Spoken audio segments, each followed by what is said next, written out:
Breathing करेंगे, लंबी लंबी सांस, आंखें बंद करके पहले तो आप ब्रीथ करेंगे 3 टाइम। ठीक है, और अपने आप को फील करेंगे कि मैं उठी हूं और मैंने जो अभी तक किया है वो बहुत अच्छा है मेरे लिए, बहुत अच्छा। इससे अच्छा क्या हो सकता है कि अगर आप जल्दी उठ रहे हैं उससे पहले आप जल्दी सो रहे हैं। लोग क्या करते हैं कि सुबह सिर्फ जल्दी उठने की सोचते हैं, मगर उन एक्चुअल में सिस्टम का जो टाइम टेबल है वो आपका लास्ट नाइट में ही स्टार्ट हो जाता है कि कितनी बजे सोना है ना। तो अब वुमेन्स एजुकेशन का मैं टॉपिक लूंगी, और वुमेन्स एजुकेशन में मैंने पहले भी लिया था, आज इस सीजन में कुछ नए लोग जुड़े हैं तो डेफिनेटली इस सेशन में मैं कुछ नए पॉइंट्स भी इंक्लूड करने वाली हूँ। ओके, तो वुमेन्स हेल्थ एजुकेशन स्टार्ट कहाँ से होती है? एक बच्चे की जर्नी, एक बच्चे की जर्नी कहाँ से स्टार्ट होती है? प्रेगनेंसी। बच्चा कहाँ से आता है? माँ के पेट से आता है, तो उसकी प्रेगनेंसी से स्टार्ट होती, किसी भी बच्चे की जर्नी जो है वो उसके माँ के पेट से स्टार्ट होती है। ओके, और जो माँ होती है वो फीमेल होती है, वुमेन, राइट। तो जब भी कोई बच्चा बेबी बर्थ करता है तो उसकी जो जर्नी है, हेल्थ जर्नी है। मैम मुझे में स्क्रीन नहीं दिख रही, मैं सबको दिख रही हूँ ना? यस। ओके, देखो, तो किसी भी फीमेल की जर्नी, मेल फीमेल लड़का लड़की की जर्नी जो भी होती है ना, वो माँ के पेट से जर्नी स्टार्ट होती है। और डेफिनेटली अगर माँ की हेल्थ ठीक नहीं है, माँ की हेल्थ ठीक नहीं है, तो उस बच्चे की जो जर्नी होगी उस पेट में वो भी सफर करेगा। और उसमें अगेन बच्ची भी हो सकती है, फीमेल चाइल्ड हो सकता है। देखो, मेल चाइल्ड और फीमेल चाइल्ड पेट पर ही होता है, मगर वो एक्चुअल में जन्म कौन दे रहा है? एक फीमेल। तो यहाँ से एक साइकिल स्टार्ट होती है कि किसी भी बच्ची की जर्नी को आगे क्या फेस करना पड़ेगा, उसकी जो हेल्थ, लाइफ हेल्थ है, वो वहां से स्टार्ट हो जाती है, माँ के पेट से। तो अब मैं जैसे कुछ फीमेल्स होती हैं, है ना, कि उसे एजुकेशन नहीं है या फिर क्या खाना पीना है, क्या उसे खाना चाहिए प्रेगनेंसी के दौरान। तो पहला एक फैक्टर ये होता है कि किसी भी बच्चे की हेल्थ अगर आगे खराब हो रही है तो वुमेन को वो पूरी नॉलेज होनी चाहिए, पूरी नॉलेज होनी चाहिए कि उस दौरान आपको क्या खाना पीना चाहिए। ठीक है ना, आपको बाहर का खाना खाना नहीं चाहिए। ठीक है, तो वहां पर आप डिसाइड करते हो, वहां से आपको फीमेल प्रॉब्लम्स, अब जैसे ना प्रेगनेंसी के दौरान क्या होता है, प्रेगनेंसी के दौरान काफी फीमेल्स इन, जैसे शादी होती है तो आपका इनफर्टिलिटी टाइम आ सकता है। शादी से पहले अपन को ये पता नहीं रहता है कि पीरियड्स प्रॉब्लम जो है वो पीसीओडी से रिलेटेड होता है या फिर किसी इनफर्टिलिटी केस से रिलेटेड हो गया। तो अभी जैसे ना फीमेल्स को क्या होता है कि जब वो 10 से 12 साल की होती है और उनको पीरियड्स इशू आने स्टार्ट हो जाते हैं, तो वो कैसे डिसाइड हो रहा है कि उसकी अनहेल्दी लाइफस्टाइल से उसका पीरियड्स इशू डिसाइड होगा? आप कैसे पता कर सकते हो? जब भी बच्ची को पीरियड्स का इशू होता है तो उसको या तो पेन होगा, या तो उसे कोई पेन को फेस करना पड़ेगा, या तो फिर वो बोलेगी कि मम्मा एक ही बार आया है, या फिर 2-3 महीने लग जाते हैं तब नहीं आता, या फिर उसकी कोई हैवी ब्लीडिंग स्टार्ट होने लग जाती है। ये एक पूरा एक मेन टॉपिक है पीसीओडी और पीसीओएस का, जो कि आज की बच्चियां जो है वो साइकिल आने के बाद फेस कर रही हैं, बहुत ज्यादा रेंज में फेस कर रही है, और ये केसेस बढ़ते ही जा रहे हैं। तो इसका रीजन क्या हो सकता है कि अब इस दौरान है ना, पीसीओडी मतलब पॉलीसिस्ट ओवरी सिंड्रोम, इसका मतलब क्या होता है? जब आपका अनहेल्दी लाइफस्टाइल होता है, अनहेल्दी लाइफस्टाइल से क्या मतलब है कि आजकल के बच्चे जो है वो पैक्ड फूड में आ रहे हैं, आ चुके हैं, है ना। और मैं आपको एक दूध के बारे में भी बताऊंगी, क्योंकि आजकल के जो पेरेंट्स हैं, तो पुरानी प्रथा क्या चलती आ रही है कि हम बच्चों को दूध पिलाएंगे तभी उन्हें वो न्यूट्रिशन मिलेगा। अभी मैं आपको दूध के बारे में भी बताऊंगी, जो मैंने इतने सालों में रिसर्च करी है दूध के। अब ऐसा चल रहा है कि आपको डेयरी प्रोडक्ट्स, अच्छा अपन सिस्टम में डेयरी प्रोडक्ट्स आपको छुड़वा देते हैं, अब मैं डेयरी प्रोडक्ट्स का आपको बताऊंगी कि ये पीसीओडी को कैसे इफेक्ट करता है। तो पहले ये समझो कि पीसीओडी और पीसीओएस क्या होता है, जिससे फीमेल जो है वो कम उम्र में सफर कर रही हैं। होता क्या है, आपकी जो ये दो ओवरी होती है फीमेल्स की ओवरी पहले कितने साइज की होती है पता है आपको? कितने साइज की होती है? एक मुट्ठी। एक मुट्ठी से भी छोटी साइज की ओवरी होती है। दोनों तरफ से जो बीच में आपका यूट्रस पार्ट होता है और आपके दो ओवरी होती है फीमेल्स में। अब क्या होता है कि कुछ भी अनहेल्दी लाइफस्टाइल या फिर वो बीमारी जो है वो मदर से भी आ सकती है। पीसीओडी जरूरी नहीं है कि उस बेबी को पहले शुरू से ही आएगी, वो उसकी मदर से भी कैरी ऑन हो सकती है। अब होता क्या है इसमें कि पीरियड डिले हो जाता है और एग्स एग्स बनना स्टार्ट होता है फीमेल्स के। तो एग्स जो है वो पीरियड्स के दौरान बाहर निकलना स्टार्ट हो जाना चाहिए था, बट वो बाहर नहीं निकलते हैं। वो ब्लीडिंग के फॉर्म में अंदर यूट्रस के अंदर जो दोनों तरफ ओवरी होती है और बीच में यूट्रस पार्ट होता है और दोनों तरफ ओवरी होती है। तो एक बार इस साइकिल से आपका पीरियड्स रेगुलेट होगा और एक बार इस साइकिल से आपका पीरियड रेगुलेट होगा। ऑल्टरनेट मंथली एक बार इससे आपका पीरियड आएगा और एक बार आपका इससे पीरियड आएगा। बट कुछ अनहेल्दी लाइफस्टाइल या फिर कुछ बीमारी के रहते वो पीरियड साइकिल प्रॉपर नहीं हो पाता और वो ब्लीडिंग जो है वो अंदर ही रह जाती है। उससे क्या होता है, वो जो अंडे होते हैं वो फैट या फिर अपने आप को ब्लड के रूप में कन्वर्ट कर देते हैं और सिस्ट के ओवरी के अंदर जो होता है वो एक लेयर बना लेते हैं, मोटी सी लेयर बना लेते हैं। आप ये मान के चलो कि खून सूखने लग जाता है जो बाहर निकलना चाहिए। अगर मैं आपको एक सिंपल सी लैंग्वेज में बताऊं ना, कि जो ब्लीडिंग बाहर होनी चाहिए थी वो जो है वो अंदर ही सूखने लग जाता है और वो दोनों तरफ के जो ओवरी पार्ट होते हैं वो मोटे होने लग जाते हैं।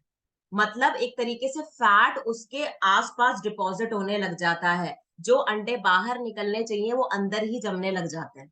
उसे कहते हैं अपन पीसीओडी। सिस्ट के फॉर्म में गांठें बनने लग जाती है यूट्रस के बाहर और अंदर, आउटर इनर लाइन और आउटर लाइन दोनों मोटी हो जाती है, यूट्रस लाइन मोटी हो जाती है। और इसको अपन फिर एक डेफिनेशन देते हैं कि इसको ये कैसे पकड़ में आती है, ये चीजें कैसे पकड़ में आती है। एक तो सोनोग्राफी से पकड़ में आ जाती है, उसमें सिस्ट दिखने लग जाती है, छोटे छोटे सिस्ट दिखने लग जाते हो, किसी के बड़े बड़े होते हैं, तो वो दोनों ही चीजें अपन को सोनोग्राफी में। और सेकंड होता है इसका ब्लड सैंपल लेते हैं डॉक्टर्स।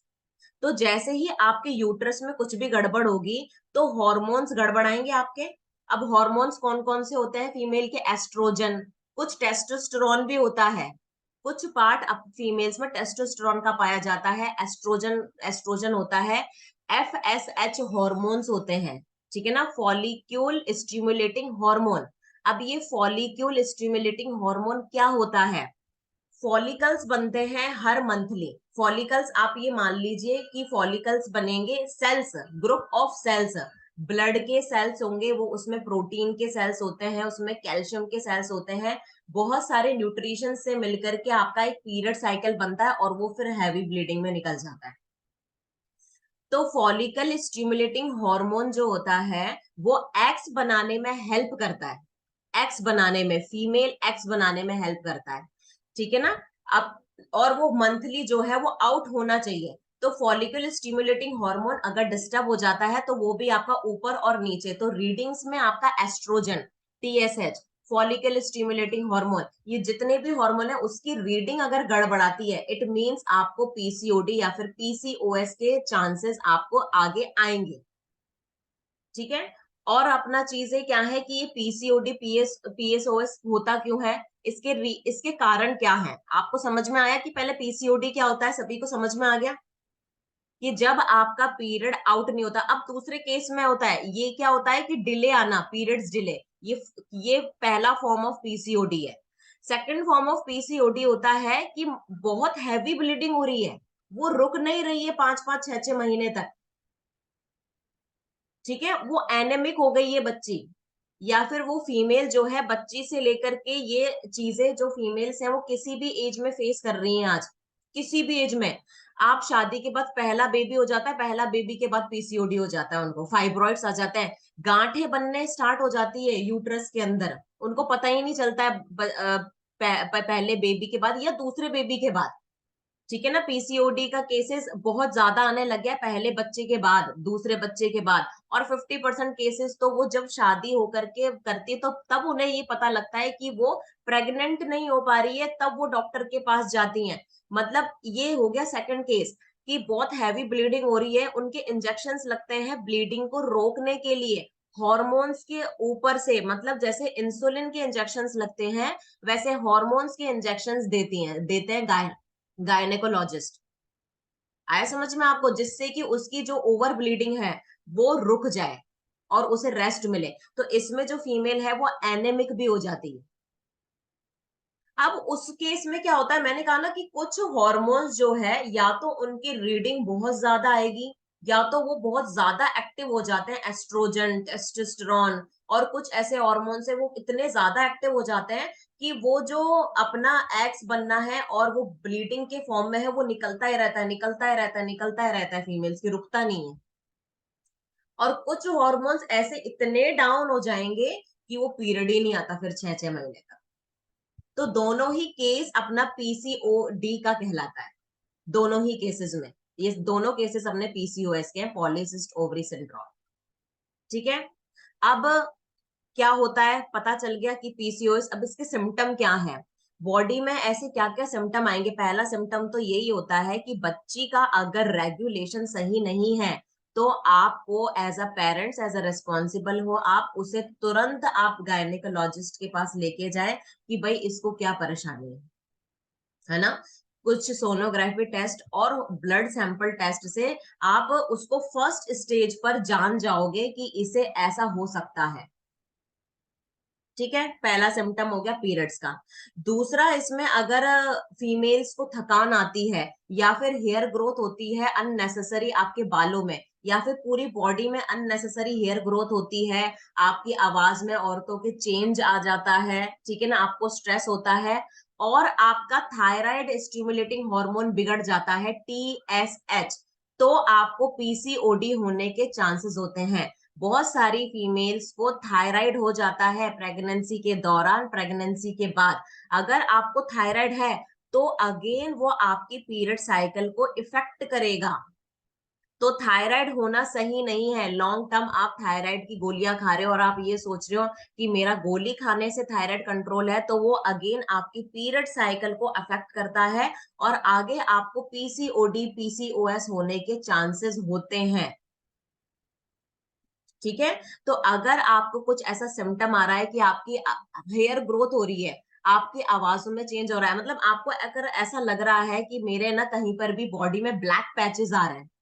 कभी देखा होगा आपने कि ना फीमेल्स कभी तो बच्चे होने के बाद पूरी ब्लैक हो जाती है, उसका फेयर जो कॉम्प्लेक्शन है वो फेयर से डार्क होना स्टार्ट हो जाता है। अगेन ये पीसीओडी का सिम्टम है। या फिर पूरी बॉडी हो जाएगी ब्लैक, या तो फिर बॉडी पार्ट का कुछ, जैसे गर्दन के नीचे, ब्रेस्ट के नीचे, चेस्ट, अंडर आर्म्स, ये कुछ ऐसे गर्दन के पीछे या फिर पीठ पे जहां पर ब्लाउज पहनते कमर के आसपास, या थाई पार्ट या फिर आपका हिप पार्ट, ये वहां पर एक ब्लैक पैचेस आने लग जाते हैं स्किन पे, तो वो एक होता है कि आपकी शुगर इनटॉलरेंस हो जाती है पीसीओडी के केसेस में।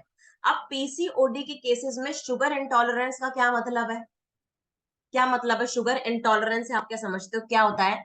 कि मान लो उसको थायराइड है अगर उस फीमेल को, और या तो फिर पीसीओडी है, तो उस दौरान वो फीमेल कुछ भी खाना खाएगी वो शुगर में कन्वर्ट होता है, और शुगर उसके ब्लड में घुलेगी, तो आप उसकी बॉडी का जो इंसुलिन है वो रेजिस्टेंट हो जाएगा और ब्लड में शुगर हाई आ जाएगी। तो जब फीमेल को पीसीओडी होता है तो डॉक्टर उसका शुगर टेस्ट कराते हैं। शुगर टेस्ट इसलिए कराते हैं, ऐसे इसलिए नहीं कि उसे डायबिटीज है। काफी फीमेल्स ये सोचती है शुगर टेस्ट क्यों लिखा है डॉक्टर ने, इसके पीरियड्स में प्रॉब्लम है तो। रीजन ये होता है कि उस दौरान पीसीओडी, ये दो बीमारी है कि थायराइड स्टीम, जब आपको थायराइड होता है और या फिर किसी फीमेल को थायराइड या फिर पीसीओडी होता है, पीसीओएस होता है, तो उस दौरान आपके खाना खाने के बाद जो शुगर है वो पचती नहीं है, इंसुलिन रेजिस्टेंट कर देता है, इंसुलिन काम करना बंद कर देता है, जिससे आपकी खाना खाने के बाद की शुगर जो है वो ब्लड में बहुत ज्यादा घुलने लग जाती है और वो शुगर एनर्जी में कन्वर्ट नहीं हो पाती।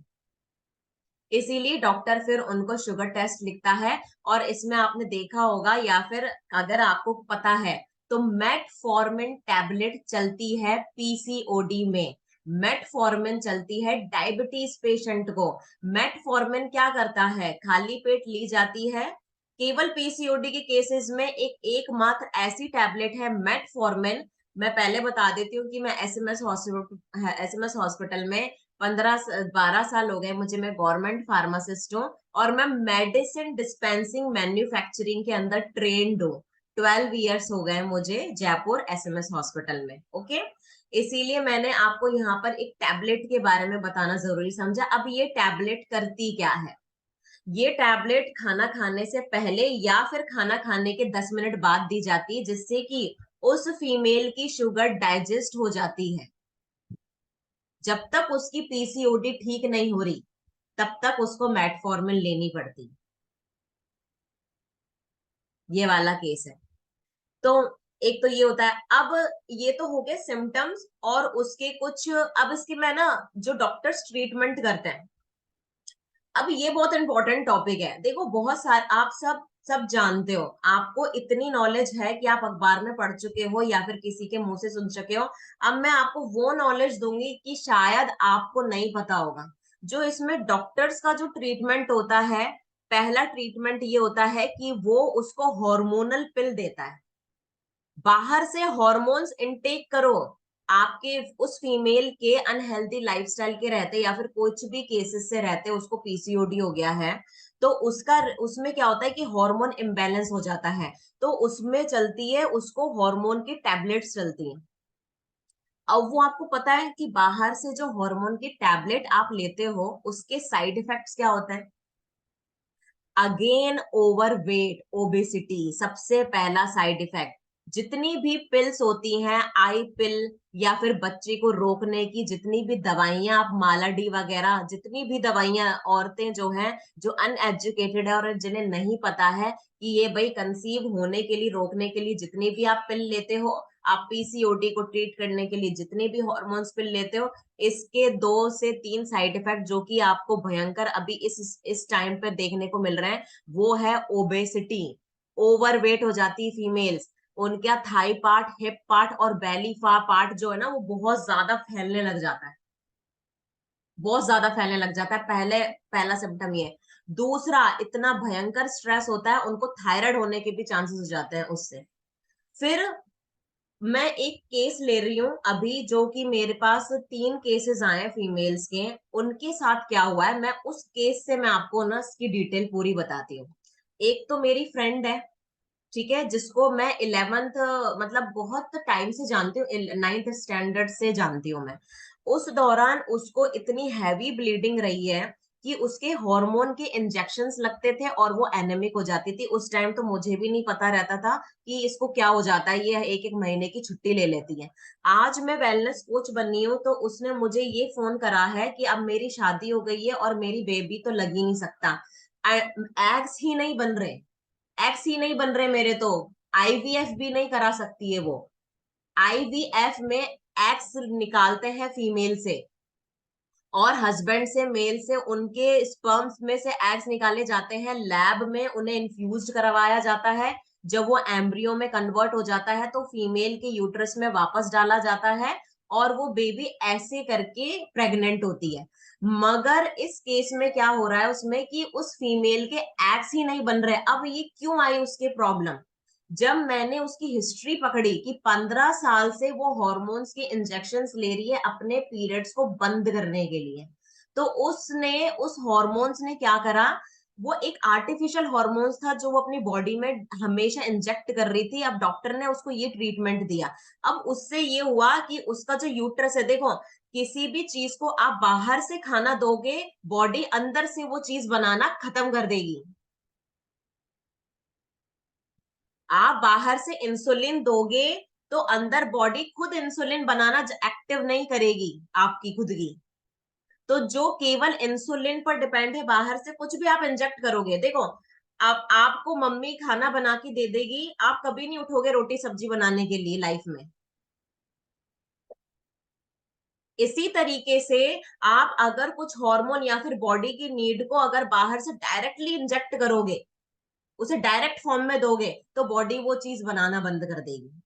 तो इस केस में क्या होता है कि पीसीओडी के केस में लोगों को नहीं पता रहता कि डॉक्टर उन्हें हार्मोन की टैबलेट या फिर इंजेक्टेबल्स लगा रहे हैं, तो उसका यूट्रस जो है वो परमानेंट एक ऐसी स्टेज पे पहुंच जाएगी उसकी बॉडी की, वो वहां पर हॉर्मोन्स नेचुरल तरीके से बनाना बंद कर देगी। और प्रेगनेंसी में आपके हॉर्मोन्स नेचुरल तरीके से बनने चाहिए जिससे कि एग्स का डिस्पेंस हो बाहर यूट्रस की तरफ।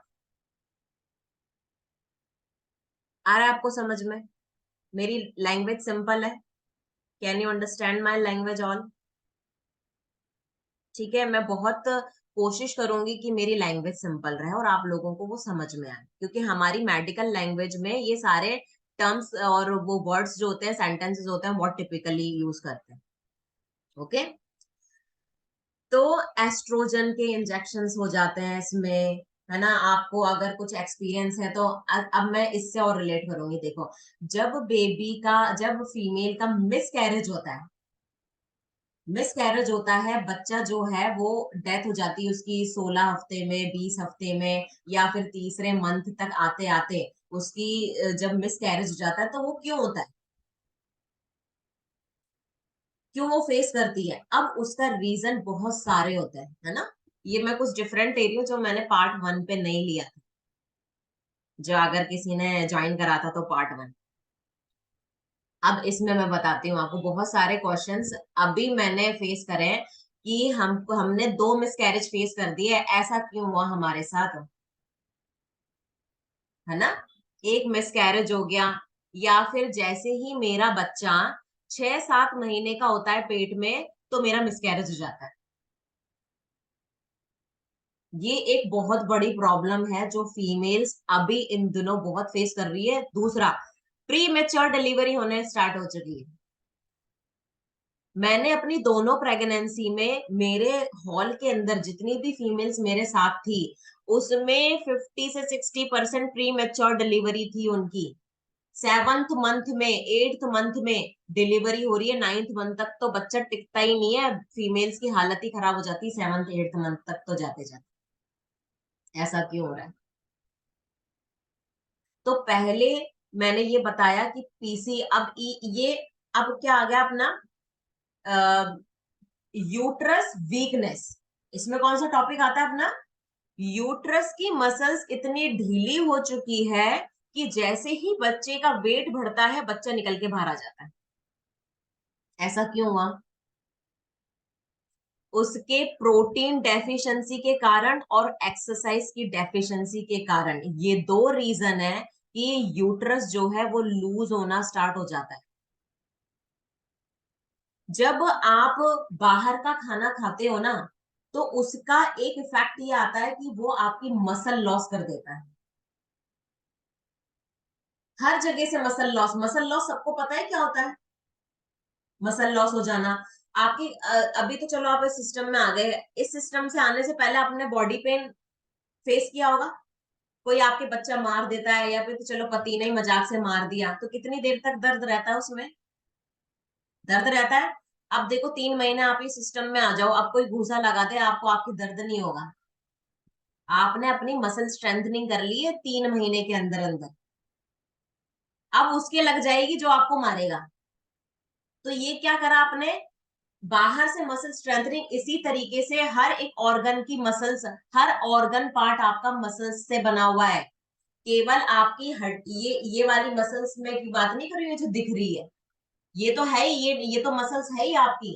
आपका हर एक body part, liver, kidney, uterus भी, ओवरी पूरी, ये सारे आपके मसल्स से बने हुए हैं। तो जब आप एक हेल्दी लाइफस्टाइल में आते हो, आपका हर एक पार्ट में प्रोटीन जाता है, कैल्शियम जाता है, विटामिन जाता है, वो मसल बिल्डअप करता है, स्ट्रांग होता है, और आपका यूट्रस पार्ट भी स्ट्रांग होता है। ठीक है।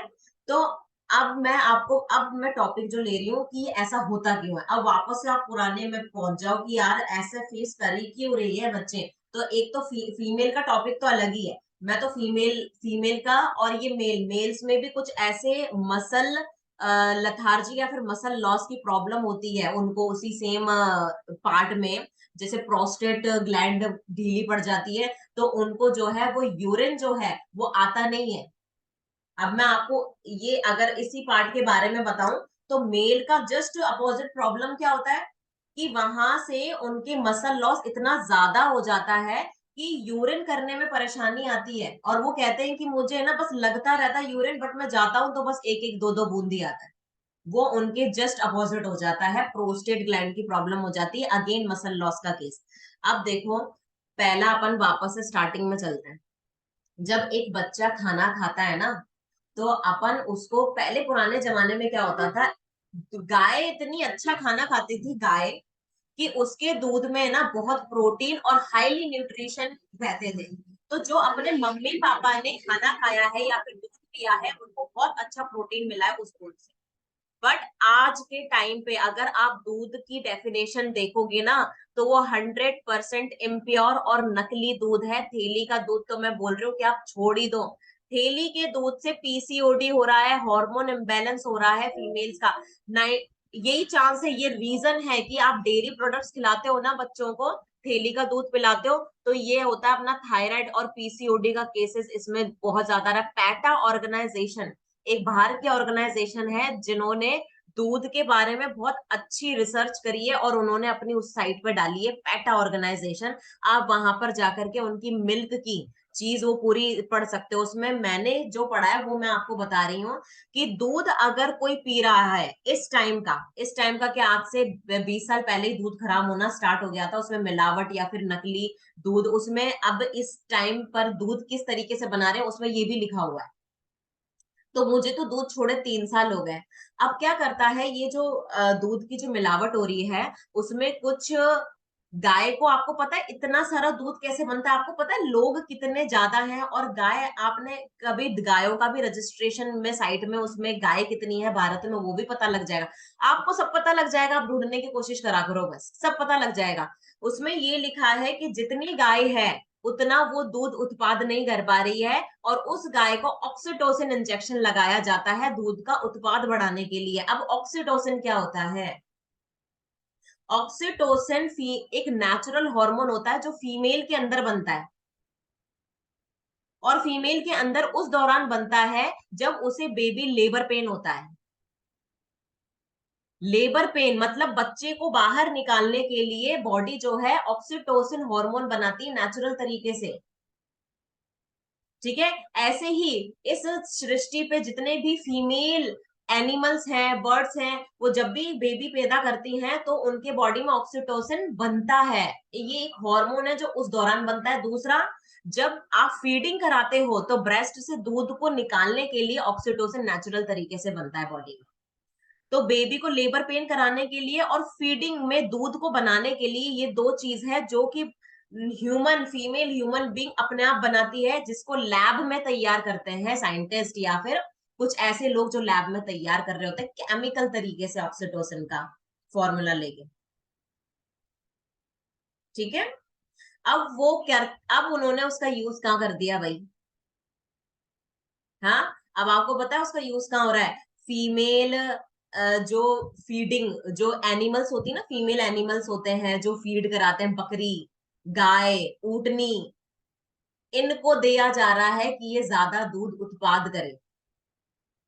और अगर मान लो किसी गलत इंसान के या अनएजुकेटेड पर्सन के हाथ में वो इंजेक्शन लग गया, तो वो क्या सोचेगा कि मैं जितना इसको इंजेक्शन दूंगा इतनी मेरी गाय दूध बनाएगी। तो उसको वो क्रॉस कर जाता है ऑक्सीटोसिन की डोज को, उस जानवर को देते देते। तो वो ऑक्सीटोसिन जो है वो दूध में आ रहा है और वो सबके पास जा रहा है। उस दूध को अगर आपने पी लिया तो वो मेल भी तो पिएगा, लड़का भी तो पिएगा, बॉय भी तो पिएगा। तो इसीलिए उसके जो हॉर्मोन्स होते हैं ना वो जल्दी मैच्योर हो रहे हैं। आजकल के बच्चों की बातें सुन लो आप, है ना। आजकल के बच्चों की हाइट देख लो आप, बहुत ड्रास्टिकली बढ़ेगी या तो, और या फिर कुछ पार्ट्स मेल्स में ऐसे होते हैं कि उस उनको ना फीमेल हॉर्मोन्स जो है वो ज्यादा, अगर वो रिपोर्ट करवाते हैं किसी केसेस में, तो फीमेल हॉर्मोन्स जो है उनको बहुत ज्यादा आ जाते हैं ऑक्सीटोसिन की वजह से। ऑक्सीटोसिन क्या जानवरों में ही लग रहा है, वो सब्जियों में भी लगता है। क्योंकि ऑक्सीटोसिन इंजेक्शन आपकी सब्जी रात में आप इंजेक्ट करोगे वो बड़ी हो जाएगी या फिर जल्दी मैच्योर हो जाएगी। ऑक्सीटोसिन का क्या होता है एक पार्ट, कि वो सब्जियों को बड़ा कर देता है।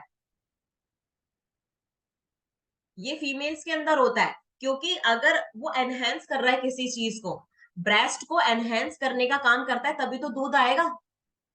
यूट्रस को एनहेंस करने का काम कर रहा है तभी तो बेबी बाहर निकलेगा। ऐसे ही सब्जियों को एनहेंस मतलब लार्ज पार्ट में वो ले जाता है एक ही रात में।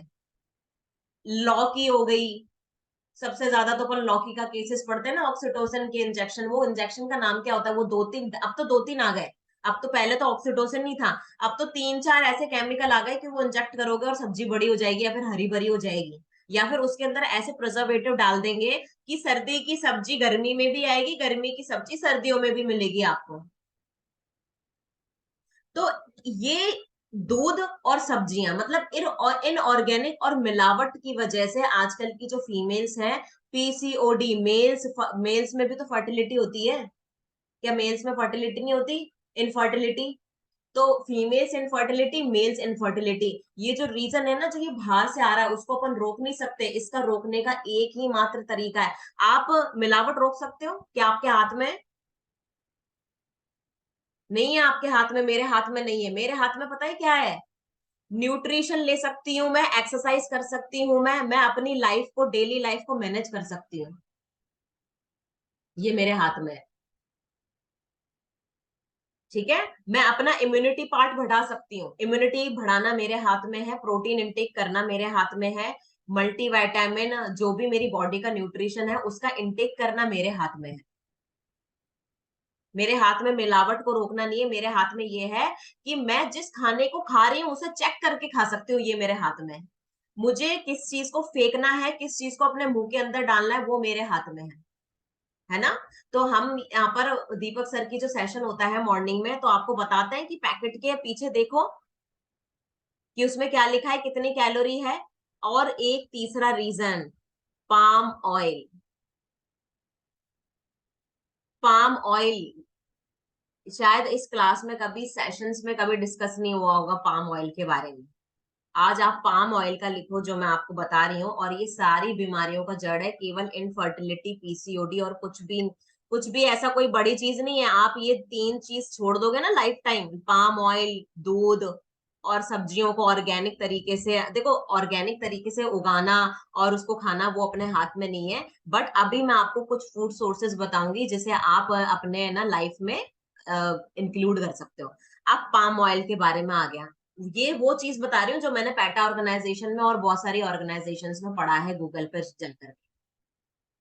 पाम ऑयल क्या होता है, क्या होता है पाम ऑयल, आपको पता है?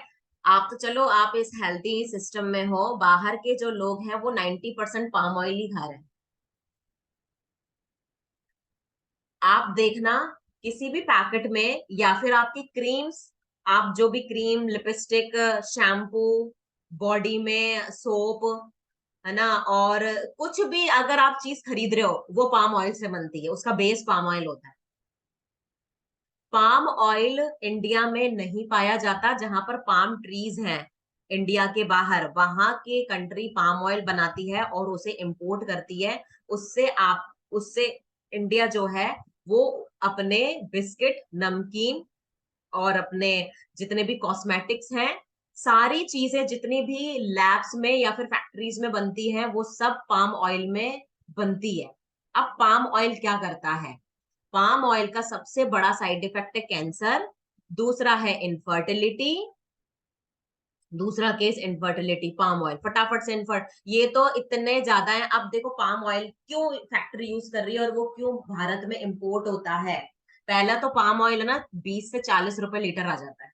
और मैं अभी आपको ये भी बताऊंगी कि रिफाइंड ऑयल बनता कैसे, उसमें क्यों कैसे पाम ऑयल का इंजेक्ट कर रहे हैं।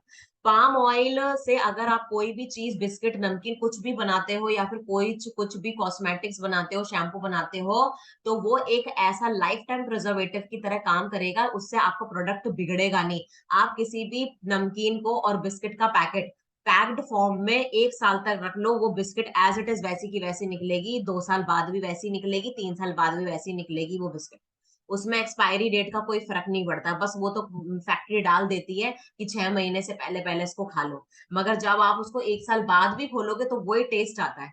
तो वो पाम ऑयल से बनाई जाती है। पहला उसमें ये है कि उसकी शेल्फ लाइफ सालों तक बढ़ा देता है पाम ऑयल। तो फैक्ट्रीज को, दूध को, मतलब डेयरी प्रोडक्ट्स, पेस्ट्रीज में भी पाम ऑयल डलता है। मैंने क्या कहा, जो आपके अभी तो आपके घर में भी पाम ऑयल आ रहा है, वो मैं बताऊंगी कैसे आ रहा है।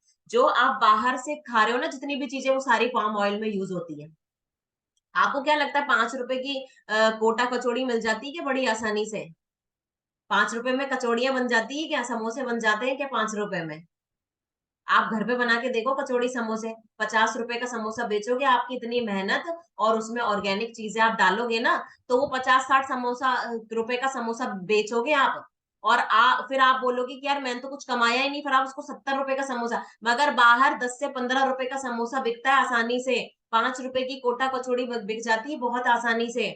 उनके पास जो तेल होता है ना, वो पाम ऑयल होता है, जो कि मात्र, अगर वो बहुत थोक के भाव में लेते हैं तो 20 रुपए लीटर पड़ता है बस ये। बस उसमें जो कलरिंग एजेंट है वो ऐसा डाला जाता है कि वो मूंगफली का तेल लगता है आपको बाहर से। दूसरा डालडा। डालडा घी का नाम सुना है आपने? ठीक है। डालडा, ये तो घी तो मैंने बहुत देखा है, ठेलों पर यूज करते हैं डालडा घी। पॉली अनसैचुरेटेड ऑयल बना देते हैं उसको। ये होता है वेजिटेबल ऑयल। डालडा घी होता है वेजिटेबल ऑयल, वनस्पति घी। इसका सबसे बड़ा यूज फैक्ट्रीज कर रही है, ये इंडिया में बनता है। तो दो तरीके के तेल खा रहे हैं अपन, शुरू से खाते हैं, जिनकी अपन को नॉलेज नहीं है, जो कि अपन को इनफर्टिलिटी का केस दे रही है, कैंसर का केस दे रही है। और इससे फिर जो डॉक्टर्स की जो इंडस्ट्रीज है या फिर कुछ ऐसे लोगों की इंडस्ट्रीज बहुत ज्यादा बढ़ जाती है जब इनफर्टिलिटी के केसेस बढ़ते हैं। ठीक है। कुछ ऐसे अब ये आपको क्या लगता है कि ऐसी चीजें होनी चाहिए क्या? जब इंडियन गवर्नमेंट को पता है कि पाम ऑयल अच्छा नहीं है, तो उसे इंपोर्ट क्यों कराया जा रहा है? डिमांड है। आप खा रहे हो ना बिस्किट, नमकीन, आप खा तो रहे हो, शैम्पू लगा तो रहे हो, साबुन से नहा तो रहे हो आप। सस्ता चाहिए ना आपको, तो सस्ते में तो पाम ऑयल ही आएगा, और तो कुछ नहीं मिलेगा भाई। 10 रुपए की बिस्किट, 5 रुपए की कचौड़ी में तो पाम ऑयल ही आएगा। वनस्पति घी डालेंगे आप, देखना कभी। मैंने तो बहुत देखा है, जो ये आलू की टिक्की तलती है ना ठेले पे, और डालडा घी का वो एक थैली काटी और डालडा घी डाला, और वो लिक्विड होने के बाद तो पता ही नहीं चलेगा मूंगफली का तेल है या एक्चुअल में घी है। वो आपका बटर पाम ऑयल में बनता है, आपका शैम्पू सारे पाम ऑयल में बनते हैं। अब कैंसर, स्किन कैंसर होता है, स्किन के थ्रू ये अपने बॉडी के अंदर जाते हैं और आपको तरह तरह की बीमारी, लाइफस्टाइल डिसीजेस दे देते हैं। तो एक तो ये हो गया। अब इसका सबसे बड़ा ये होता है कि एक तो ये सस्ता है, और आप उस फैक्ट्री के प्रोडक्ट की शेल्फ लाइफ को बढ़ा देता है। और भारत भारत में इतनी गरीबी है कि पाम ऑयल इंडिया को इंपोर्ट जबरदस्ती करना पड़ता है, भारत में उगता नहीं है ये इंपोर्ट करवाना पड़ता है, क्योंकि डिमांड है। अपन ने इन चीजों की डिमांड बढ़ा रखी है ना। अपन को बिस्किट खानी है, पैक्ड फूड खाना है, आप देखो ना कितनी सारी चीजें बिक रही है। बच्चों को चिप्स खाना है, मैगी खाना है, ब्रेड खानी है। आप देखो, टर्न करो ब्रेड का पैकेट में पैमोलिन ऑयल, पाम ऑयल, ये सब लिखा है उसमें। पाम ऑयल, अगर किसी भी प्रोडक्ट का इंग्रेडिएंट में दूसरी या तीसरा इंग्रेडिएंट पाम ऑयल है, उसको तुरंत फेंको। तुरंत फेंको उसको, क्योंकि अगर इंग्रेडिएंट में थर्ड नंबर पाम ऑयल है, इसका मतलब 70% पाम ऑयल डाला है उसमें। उसके इंग्रेडिएंट की ज्यादा मात्रा सबसे पहले आएगी कि उस इंग्रेडिएंट में, उस जो भी आपके पास प्रोडक्ट है उसमें सबसे ज्यादा मात्रा सबसे पहले नंबर पे आएगी इंग्रेडिएंट लिस्ट में, और तीसरे और चौथे नंबर पे आपको फटाक से पाम ऑयल मिलेगा। तो ये सबसे बड़ा केस है कि क्यों जो है लोग इनफर्टिलिटी फेस कर रहे हैं। तो इसका क्या मतलब है, अपनी लाइफस्टाइल चेंज करो आप, दूध छोड़ो, डेयरी प्रोडक्ट छोड़ दो आप। अब क्या अपनाओगे आप कि दूध का सब्स्टिट्यूट क्या होगा? ना, नारियल का दूध, बादाम का दूध, और अपना प्रोटीन शेक। ये बहुत अच्छे 3 सोर्सेज हैं जो मैंने 1 साल तक तो प्रोटीन शेक ही लिया है। मेरे को तो इतनी हिम्मत भी नहीं थी कि मैं नारियल और बादाम दूध बना सकूं। अब क्या होता है, फीमेल की पता प्रॉब्लम क्या है, वो अनफिट होती हैं और ये सोचती तो है कि मैं ये कुछ कर लूं, बट इतनी वीकनेस आ जाती है उनको कि वो नहीं सोच पाती है कि मैं अपने लिए कुछ बना लूं। उनका सारा समय अपने बच्चों पे, पति को तैयार करने में चला जाता है, और वो फिर उसके बाद इतनी ज्यादा थक जाती है कि जो बना हुआ होता है, उसको मैगी मिलती है वो मैगी खा लेती है, उसको बिस्किट नमकीन होता है तो वो बिस्किट, वो बच्चों को भी बिस्किट नमकीन मैगी, मैंने तो बहुत देखा है बच्चों को भी, अरे थक गई आज तो मेरे काम करने की इच्छा नहीं है, हाँ मैगी बना के बांध दी, और बिस्किट नमकीन टिफिन में भर के बांध दी, वो ब्रेड निकाली, जैम लगाया मस्त वाला, और फिर उसको ऐसे करा और बांध दिया उसको कि बेटा ले ले खा ले। किया है आप लोगों ने कभी ऐसा, जल्दी जल्दी में?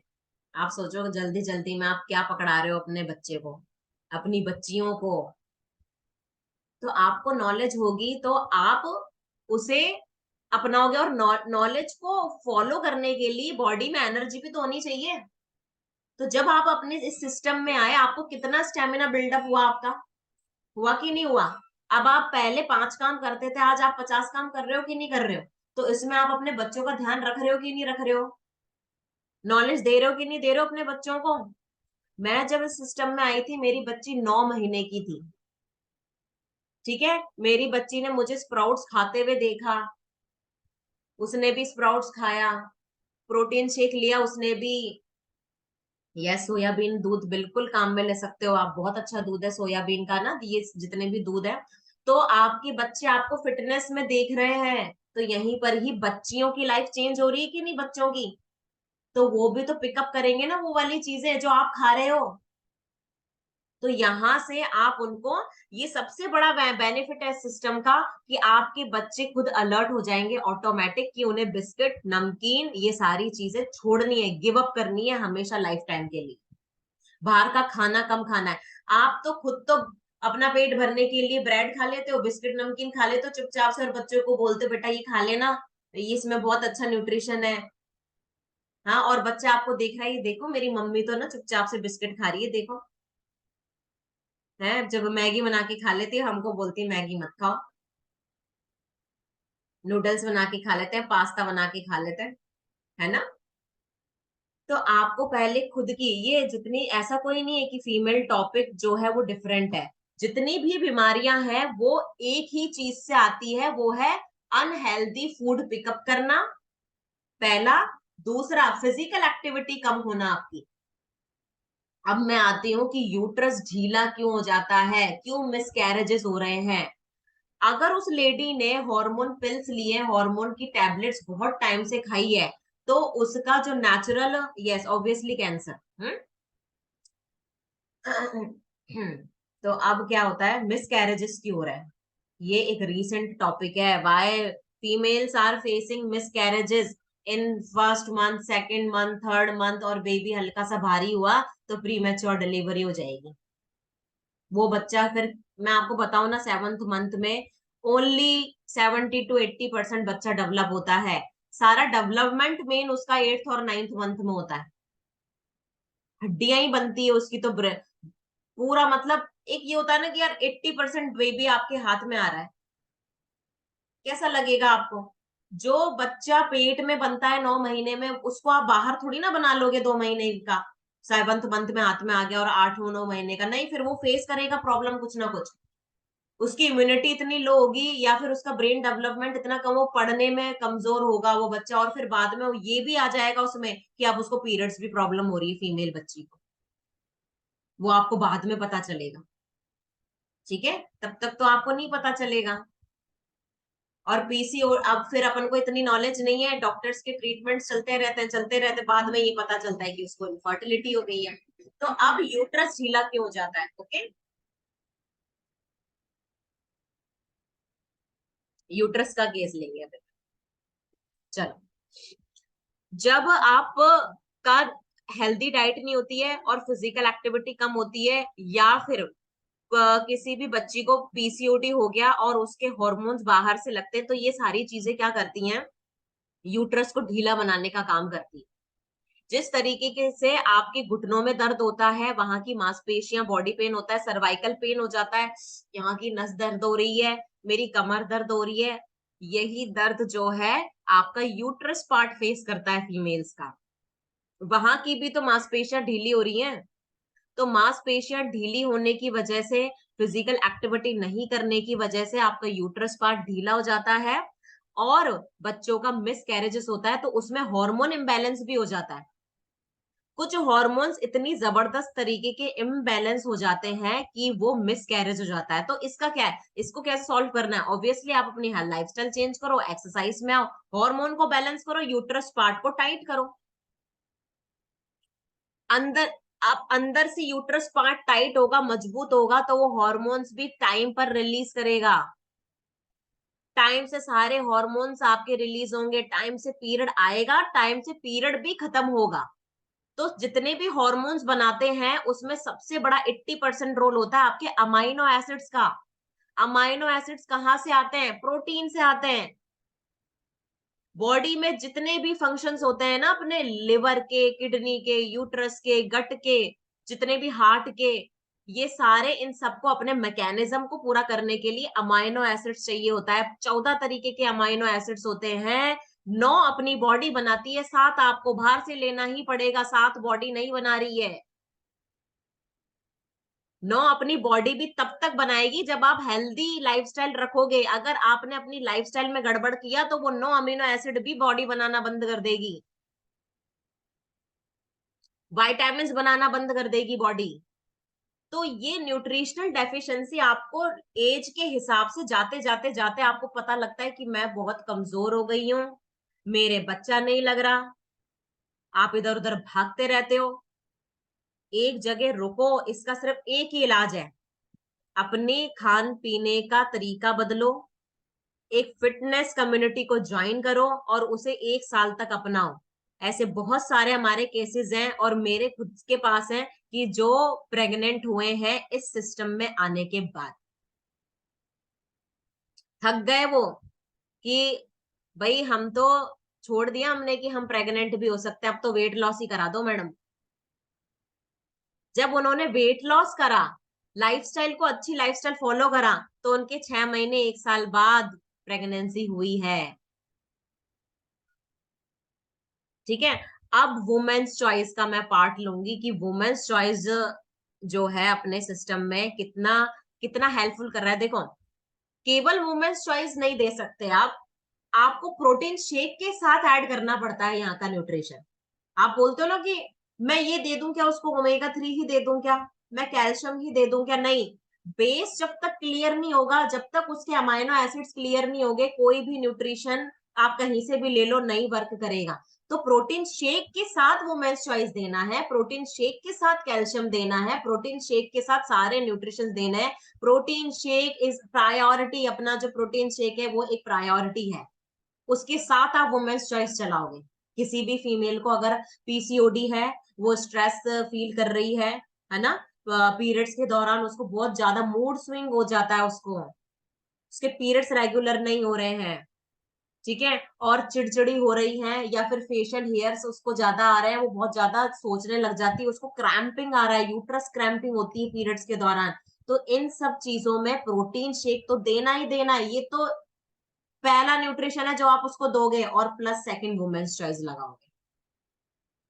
तो अब मैं यहाँ पर अगर कुछ फीमेल्स अपना रिजल्ट शेयर करना चाहते हैं कि उन्हें ये चीज जो है बेनिफिट मिला है इस सिस्टम के आने के बाद, उनकी थकान दूर हुई है ना। आप ज्यादा अच्छे से काम करने लग गए हो, आपने कुछ भी बेनिफिट्स फेस करे हैं, तो आप ना प्लीज अपना रिजल्ट शेयर करो।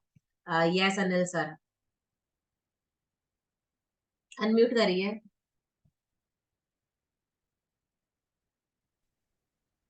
Good morning ma'am. Good morning.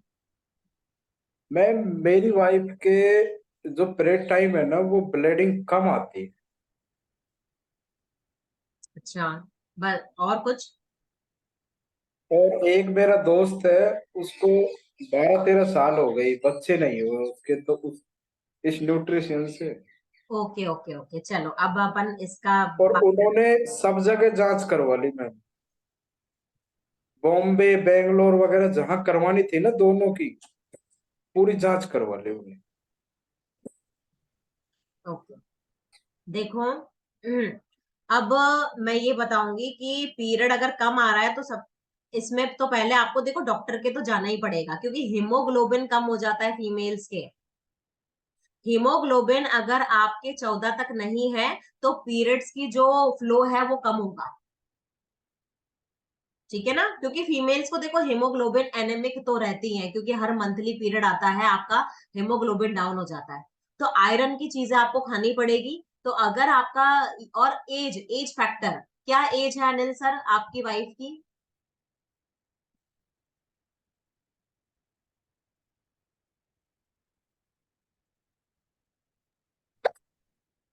Sorry, वापस वापस एक सेकंड। कितना? 32। 32? तो यार ये तो बहुत यंग एज है। आप अपना हीमोग्लोबिन की जांच कराओ अगर आप, है ना। और उनको लाइफस्टाइल देखो ना उनकी, अनिल जी, उन्होंने कभी ये सिस्टम ज्वाइन करा है? नहीं किया? ये सिस्टम नहीं किया। अच्छा, ओके। तो अच्छा, वो वेट नहीं होंगी, ओवर वेट नहीं होगा उनका, इसलिए वो ओवर उन्होंने सोचा। वेट नहीं है मैम, वो हाँ। 50 अब केजी की है। अब मैं देखो आपको यही बताना चाह रही हूँ कि क्या ओवर वेट वालों को ही अपनी लाइफस्टाइल चेंज करनी है? हाँ अनिल जी, आप तो खुद खुद बेनिफिट ले रहे हो, अपनी वाइफ को बेनिफिट ही नहीं दे रहे आप तो। निकले तो 50 केजी। मैम वो तो 50 केजी की है। नहीं तो ऐसा थोड़ी ना है, यहाँ पर आप अपनी लाइफस्टाइल को भी तो चेंज करने आ सकते हो। उनको ये सिखा सकते हो कि क्या खाना पीना है। आपके जो कोच हैं उनको वेट के अकॉर्डिंग गाइड करेंगे। अगर नहीं वो उनका उसमें 32 मेरा पीरियड पक्का। फ्लो कम आ रहा है तो उनका एक तो हेमोग्लोबिन जो है वो आप जांच करा सकते हो। बाकी आप गायनेकोलॉजिस्ट के पास जाएं, टेस्ट और डायग्नोस वहां तो करेंगे ही ना, वहां से ये पता लगेगा कि उनका 32 की एज में पीरियड क्यों कम आ रहा है। क्योंकि एनेमिक तो आजकल 13 से 14 साल की लड़कियां हो ही जाती हैं पीरियड आने के बाद, पता ही नहीं चलता है। वो सिर्फ ये सोचते रहते हैं कि पीरियड कम आ रहा है, पीरियड ऐसा आ रहा है। तो इसमें हीमोग्लोबिन और बहुत सारे टेस्टेड होते हैं जो आपको कराने पड़ेंगे। ठीक है, डॉक्टर से कंसल्ट करो। मैंने क्या कहा, डॉक्टर से कंसल्ट करिए अगर आप कुछ भी आपकी बच्चियों में, वाइफ में कुछ ऐसा भी देख रहे हैं। Yes Tony sir. Good morning ma'am. Good morning. ये वुमेन चॉइस सुबह लेनी है या शाम को लेनी है मैम? एक रोज लेते हैं, आप शेक के साथ ले सकते हो खाना खाने ये के शेक आधे के घंटे बाद। ये शेक के साथ ले रही थी, पानी के साथ ले रही थी? नहीं नहीं, खाली पेट नहीं लेते, बस बाकी आप कभी भी ले सकते हो उसको। नहीं नहीं, खाना खाने के बाद में ही ले रही थी, परंतु पानी से, शेक से नहीं नहीं किया। नहीं नहीं, कोई दिक्कत नहीं है, तो पानी से ले रहे थे तो सुबह शाम तो शेक चल रहा है ना। हाँ, बस तो फिर नो इशू। एक लेनी है बस, खाली पेट नहीं लेनी, कभी भी ले सकते हो। सुबह भी ले सकते हैं? हाँ, शेक के सुबह भी साथ ले ले सकते हैं? सकते हैं ना, बिल्कुल। शेक के साथ ले सकते हैं। ठीक। चलो, सब अपना शेक बना लो। किसी की कोई क्वेरी हो क्या और मैं प्लीज प्लीज, सुबह मैं ले तो लेना बोला वुमेन्स को शेक के वो साथ? हाईलाइट करूंगी। हैंड रेस करें प्लीज अपना रिजल्ट शेयर करने के लिए। वेट लॉस प्लस, बहुत सारी फीमेल्स मुझे दिख रही हैं, आगे आए अपना अपना लाइफ का जो जो भी रिजल्ट है वो आप कुछ भी शेयर करो, जिससे कि एक फीमेल को मोटिवेशन मिले। भाई मुझे तो बहुत बेनिफिट हुआ है। मेरे तो लोअर पार्ट में ही बहुत पेन रहता था। ये मेरे मेरे दूसरे बच्चे की में मुझे इंसुलिन लगे हुए हैं। इंसुलिन लगने से मेरे मसल लॉस बहुत ज्यादा हो गए थे, घुटनों में दर्द, एड़ी में दर्द, मेरे पेट में दर्द रहता था। तो उस चीज में तो मैं अब इतनी स्ट्रांग हो चुकी हूँ कि मैं अपने आप को शादी से पहले का यंग फील करती हूँ।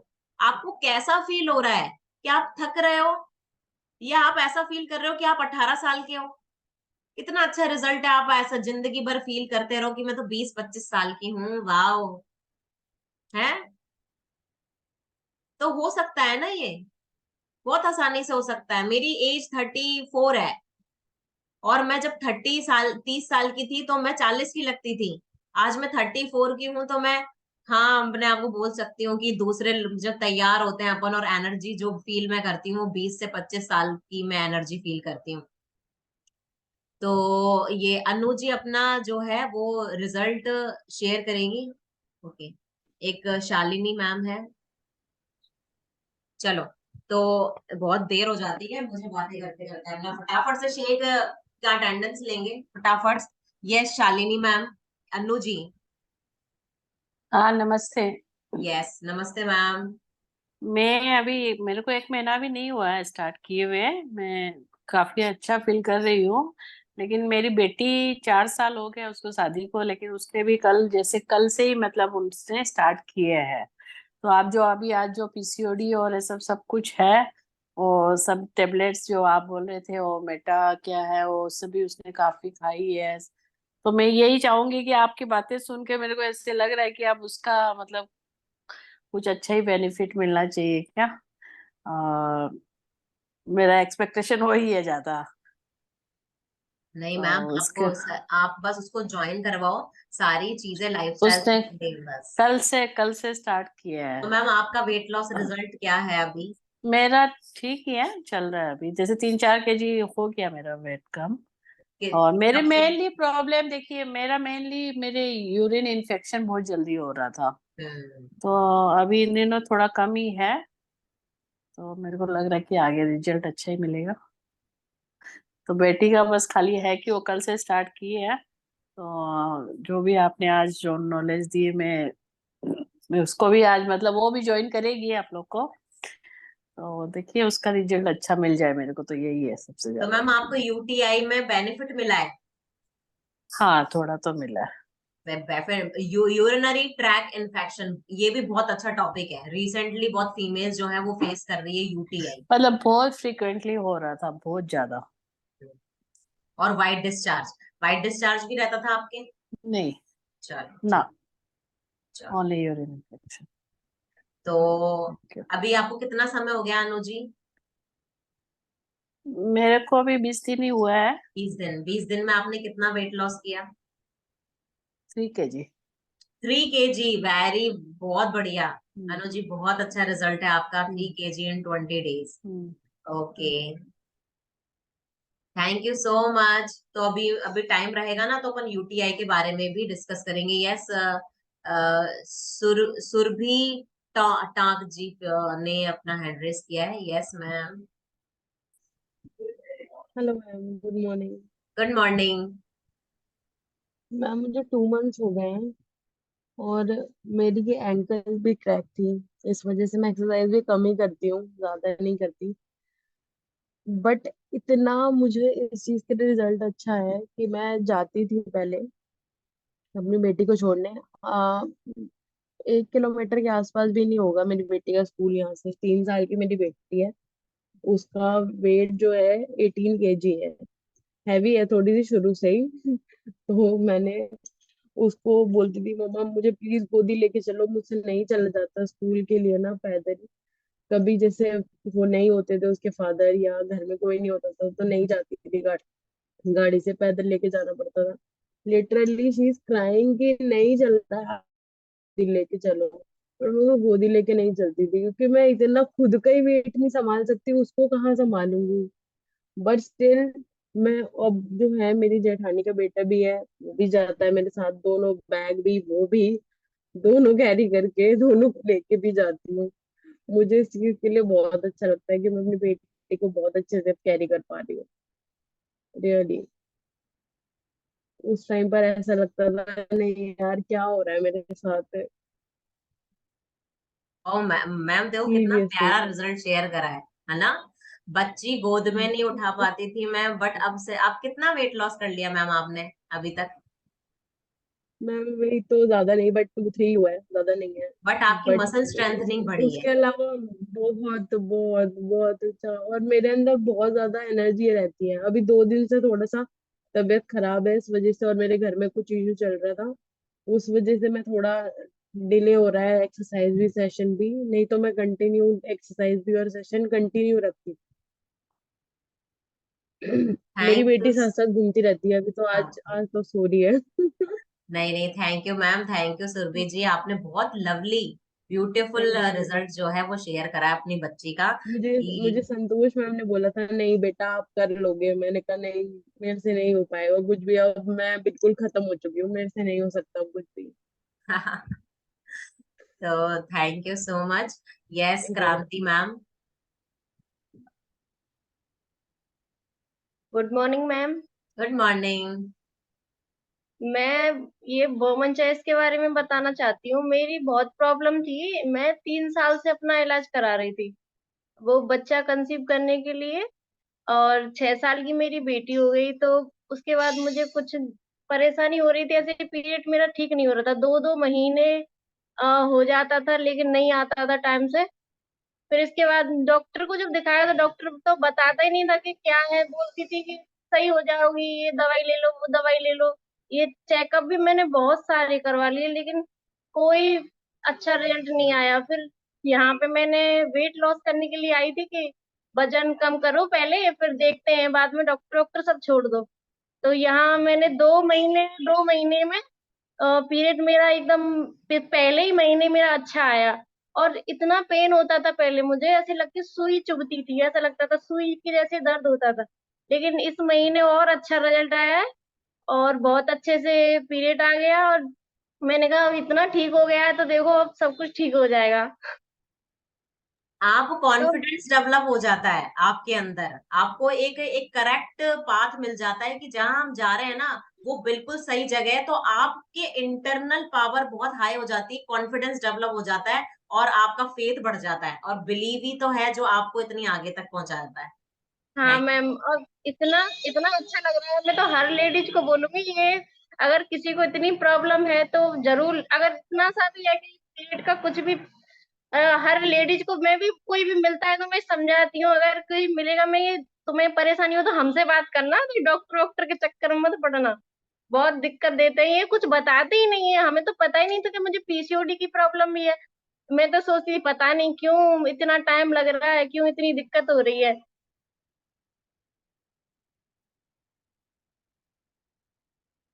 लेकिन मैम बहुत अच्छा लगा, अब यहाँ सही हो गया, 2 महीने में बहुत अच्छा हो गया। चलो, तो थैंक यू क्रांति जी। आपने कितना वेट रिड्यूस करा? मैंने 7 किलो वजन कम कर लिया है और इंचेज मेरे बहुत अच्छे चले गए हैं, तो एकदम फिट दिखने लगे हैं। अरे वेरी गुड,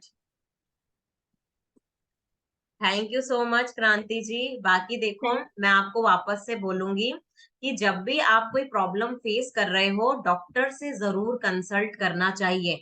बाकी यहाँ का सिस्टम आपकी लाइफस्टाइल चेंज करने में, और जिसने अपनी लाइफस्टाइल चेंज कर ली तो आपको बेनिफिट आएगा, क्योंकि लाइफस्टाइल ही खराब थी इसलिए आप यहाँ तक पहुंचे थे भाई। लाइफस्टाइल खराब थी तभी तो आप प्रॉब्लम फेस कर रहे थे ना। अब आपने अपना रूट कॉज पकड़ लिया कि भाई जब हमने अपने बेस को ही सुधार लिया तो बिल्डिंग तो अच्छी बननी है, और जितना रूट जिसका जितना खराब होता है उसको उतनी मेहनत करनी पड़ती है बिल्डिंग बनाने में, राइट? तो मैं ललित सर जी कुछ इस टॉपिक पे कुछ पूछना चाह रहे हैं तो मैं उनको एड स्पॉटलाइट करूंगी, और अपना शेक रेडी कर लो। यस, अटेंडेंस अटेंडेंस पहले फटाफट से अटेंडेंस ले लेते हैं, है ना, बहुत सारे लोग वेट कर रहे हैं। Yes sir, attendance. Yes, ready? Done हो जाए तो लेट मी नो।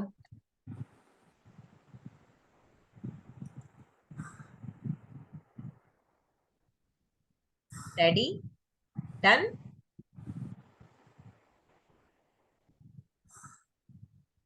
चल, यस, मैं ललित सर को करूंगी। ये मेरा आज रोज खीर। मैम वेट वेट वेट, अभी नहीं हुआ। ओके, अभी नहीं हुआ ऐसा? अच्छा अच्छा है, चलो मैंने भी डाल दिया। रेडी रेडी, अपना स्क्रीन पे ले आओ अपना। देखो स्क्रीन पे आपका शेक और फेस दिख रहा है कि नहीं, और अपनी एक स्माइल, अच्छी सी स्माइल लेके आओ।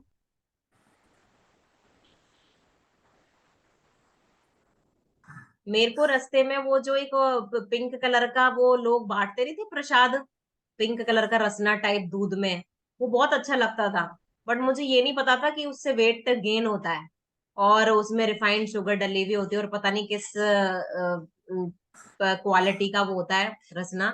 मगर ये रोज खीर जब से मैंने पिया है ना, वो मेरे को याद आ जाता है। वो रिप्लेस कर दिया मैंने इसको। तो मैं तो जहां पर भी मेरे को मिल जाता था ना टंकी में भर के, और वो रसना पिंक कलर का देते थे दूध में मिला मिला के, वो मैं पीने जरूर जाती थी। Done ma'am. अब वो इससे याद आ जाता है मेरे को कि यार इसका भी टेस्ट वही सेम है, तो फिर अब यही लेंगे ना हम अपन।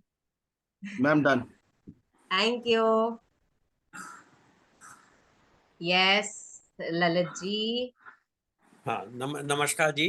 नमस्ते। मुझे ये कहना है कि आपका जो इतना इंफॉर्मेटिव सेशन है, क्या ये किसी दिन शाम को हो सकता है कि जिससे हम अपनी बहन बेटियों को बता सकें? यस बिल्कुल सर, मेरी तरफ से डन। किसी किसी टाइम आप ऑर्गेनाइज कीजिएगा। और क्योंकि एक तो उस सेशन में हर लेडी ज्वाइन कर सकती है। यस। देखो, हम मेरे मेरे लिए कोई इतना फायदेमंद नहीं है, मुझे ना समझने की जरूरत है। अच्छा, दूसरा मैं ये कह रहा था कि जो आपने पामोलिव ऑयल के बारे में बताया, तो जो जो ये अच्छे बिस्कुट्स आते हैं जैसे पार्ले के हैं, इनमें भी होता है? यस, आप इंग्रेडिएंट चेक करो ना सर। ओके। उनको इंग्रेडिएंट लिखना इतना जरूरी होता है कि अगर उनके कोई टेस्ट आ गया, या फिर कोई इंस्पेक्टर उनका चेक करने आ गया, क्योंकि हर एक चीज का इंस्पेक्टर्स होते हैं, इंडियन गवर्नमेंट लगाती है उनके, चेकिंग पे सैंपल लेती है। अगर उन्होंने इंग्रेडिएंट अपना गलत लिख दिया तो उनका प्रोडक्ट फेल हो जाता है, वो मार्केट में नहीं आता फिर। तो अगर उसमें 1% भी पॉइजन भी है तो वो भी उनको लिखना ही पड़ेगा। बट क्या होता है कि लोगों को पता नहीं है ना कि पॉइजन क्या है। लोगों को तो ये पता है कि जिसके बाहर पॉइजन लिखा है वो ही पॉइजन है, मगर एक्चुअल में कुछ ऐसे केमिकल्स डालते हैं प्रोडक्ट को एनहेंस करने के लिए, टेस्ट करने के लिए, तो उनके साइड इफेक्ट्स भी तो आ रहे हैं ना। पहले तो कंपनी ने क्या करा, बिना नॉलेज के डाल दिया, मगर जब उनके साइड इफेक्ट्स आना स्टार्ट हुए तो वो पॉइजन की कैटेगरी में आ गया ना। अब किसी धीरे धीरे खा के उसको कैंसर हो रहा है तो वो पॉइजन ही है। तो पाम ऑयल कैंसर क्रिएट कर रहा है, और ये पूरा सिद्ध हो चुका है। बट ये बंद नहीं कर सकती है, क्योंकि इसकी परसेंटेज इंडियन गवर्नमेंट ने बोल तो दिया कि आपको इतना ही डालना है, बट वो तो इतना ही डाल रही है, मगर आप उसको खा खा के इतना सारा कर रहे हो ना बॉडी के अंदर। आप तो नहीं समझ रहे हो कि उसकी लिमिट क्या है। और आपको हर एक चीज में पाम ऑयल लग रहा है। आप शैम्पू भी से भी नहा रहे हो, आप टूथपेस्ट से ब्रश दांत साफ कर रहे हो, आप बहुत सारी चीजों में कर रहे हो ना चीजें। तो वो जो 1% है वो 10% हो रहा है, 20% जा रहा है आपकी बॉडी के अंदर, तो वो फिर आपको प्रॉब्लम क्रिएट करता है। Yes Akshay sir. Hello. Hello sir. Good morning. Good morning. मैं ललित सर के क्वेश्चन का आंसर थोड़ा सा देना चाहूंगा। ललित सर, जैसे जो आपने क्वेश्चन पूछा ना, अभी कुछ टाइम पहले सेम क्वेश्चन मेरा भी था कि यार ऐसा थोड़ी ना हर चीज में होता है। इसके लिए मैं स्पेशली लास्ट संडे को मैं ग्रोसरी स्टोर में गया, और मैंने एक एक जितने बिस्किट होते हैं, जितने रस्क होते हैं, जितने सब चीज को उठा उठा के सबके लेबल्स के फोटोग्राफ खींच के लाया हूं मैं। मेरे फोन में फोटो पड़े हुए हैं। और 98% चीजों के बिस्किट, कोई से भी ब्रांड के ले लो, पार्ले जी, ब्रिटानिया, कोई सा भी ब्रांड उठा के देख लो, सबका पहला इंग्रेडिएंट मैदा मिल रहा है, दैट इज 40 to 60%, और सेकंड इंग्रेडिएंट पाम ऑयल मिल रहा है। ठीक है, आप कोई भी मतलब बिस्किट, रस्क, ये नूडल्स, कुछ भी उठा के देख लो, सबके अंदर सेकंड इंग्रेडिएंट पाम ऑयल है। तो जो हम सोच रहे हैं कि हेल्दी है, हेल्दी है, हेल्दी है, आप मैंने एक वहां पे प्रोडक्ट देखा जिसका नाम था सूजी रस्क। ठीक है, हरीश के नाम से आता है सूजी रस्क। हम उसको बेच, ये लोग सेल कर रहे हैं सूजी के नाम पे। उस पे लिखा हुआ है 2% सूजी है, 40% मैदा है। अब 2% सूजी के नाम पे आपको 40% मैदा खिला के बेच रहे हैं। तो आप कोई भी चीज खरीदने से पहले एटलीस्ट एक बार उसका लेबल और उसका इंग्रेडिएंट जरूर देखें, राइट। जरूरी नहीं है उस जो लिखा है वही चीज वहां पे सच हो, मतलब जो चीज आप सोच रहे हैं वो चीज सच हो। Thank you so much sir. यही चीज है जो मैं आपको सबको कहना चाह रही हूँ। 1 मिनट अपन है ना, शालिनी मैम से थोड़ा इनके क्वेश्चन है कुछ। Good yes morning Shalini ma'am. Ma'am. Thank you Akshay good sir, morning आपने मैम। बहुत अच्छा थैंक यू। बताया 2 मिनट में। Thank you so much. अभी आप good morning ma'am. Good morning. Ma'am मेरे भी है ना टाइम आता था तो बहुत प्रॉब्लम होती थी मैम। मतलब एक दिन में 4 गोली लेनी पड़ती थी, बहुत ज्यादा वाला पेन होता था मैम मेरे। काफी गायनी को भी दिखाया, उन्होंने कहा बच्चा होगा उसके बाद ठीक हो जाएगा, वो भी हो गए तो भी सही नहीं हुआ मैम। ये कहते हैं भाई तो ज्यादातर टैबलेट लिख देते थे ज्यादा। तब मैं यहाँ पर आई मैम, तो यहाँ पे मैंने वुमेन्स चॉइस और प्रोटीन ये लिया। तो मेरे को पता ही नहीं लगा कब टाइम आया और कब चला गया। Oh my God, ma'am amazing. मतलब बहुत ज्यादा, मतलब मेरे को ये होती थी कि मेरे को लेके भागना पड़ता था इंजेक्शन लगवाने के लिए। बहुत ज्यादा पेन होता था। तो क्या, अच्छा पेन किलर लगता था ना? पेन हाँ किलर। पेन किलर लेना पड़ता था मैम। ओके। तब तो जाके काम करती थी मैं सर। और कुछ आपने ऑब्जर्व करा अपनी हेल्थ पे? कितना समय हो गया है आपको शालिनी जी? मेरे को मैम 2 मंथ्स हो गए। कितना वेट मैम लॉस किया? Ma'am 6-7 kilo. Very good. But आपके हाँ हेल्थ, 37 इंचेज गए मैम मेरे। आपने क्या क्या ऑब्जर्व करा इन 2 मंथ्स में हेल्थ के मैम प्रति? हैप्पीनेस इंडेक्स बढ़ गया, मतलब दिमाग से बिल्कुल फ्री मैम। और बॉडी भी बहुत लाइटर फील करती है मैम। और है ना मैम, पता है मेरे बहुत लेजीनेस रहता था, मतलब ये लगता था कि फटाफट से सो जाऊं, 12 बजती ऐसे लगता था बस सो लो। अब तो है मैम पूरा काम करती हूँ मैं आराम से। अब थकान नहीं होती। यही तो और इशू है। बाई मैम, मैंने बाई लगा रखी थी वो भी हटा दी। हाँ हाँ। तो आप फिट होते हो तो आप सिंगल ही काफी हो ना, किसी के सपोर्ट की जरूरत ही कहाँ है ना? हम्म। आप सिंगल लेडी काफी होते हो जब आपको पता रहता है कि अपन फिट कैसे होंगे। तो हम्म। गुल, हाँ हाँ ललित सर बोलिए। नहीं, मैं ये कह रहा था कि जैसे अभी अक्षय सर ने भी बताया, आपने भी बताया, तो आदमी फिर खाए क्या? मतलब सवाल तो ऐसा तो है नहीं कि पूरे दिन ही कोई शेक ही पीता रहेगा, या बाजार जाना है, या आपने कहीं घूमने जाना है। तो मतलब आप कह रहे हैं आज 10 रुपए के एक बिस्कुट पे एक गरीब आदमी उसके साथ चाय पी के अपना पेट भर लेता है। भारत में ये हालत है ग्लूकोज के बिस्कुट पे। तो आदमी करे क्या? मतलब क्या क्या करे? मतलब इट रियली सरप्राइजिंग। नहीं, एक देखो सर, आदत हो चुकी है, आदत बना दी है, सरकमस्टेंसेस ने आदत बना दी है। आप कहीं पर भी जाओगे, देखो जो चीज इजीली अवेलेबल है इंसान उसे ही उठाता है, वो मेहनत नहीं करेगा। अब 2 पराठे बनाने में क्या प्रॉब्लम होती है लोगों को कि भाई मैं इतनी लंबी जर्नी में जा रहा हूँ, पराठे बना लो। आप बहुत सारे हेल्दी स्नैक्स होते हैं जो अपन अपने सिस्टम में बताते हैं। क्या अभी अपन बिस्किट नमकीन खा रहा है कोई? नहीं खा रहा ना। कितने सारे हेल्थियर ऑप्शंस हैं अपने पास। आप ट्रेवल्स में भी लेकर के जा, भुना चना, कितना हेल्थियर ऑप्शन है आपके पास, भुना चना। कभी खराब हो सकता है वो? तो लोगों को ऑप्शन नहीं पता सर, अलर्ट नहीं है, एजुकेशन नहीं है। जब उनको एजुकेशन मिलेगी तो ही वो अपनी आदत बदलेंगे, वरना मैंने वही कहा ना, जब तक उनको बाहर सोर्स इजीली मिलेगा वो वहीं से ही खरीदेंगे।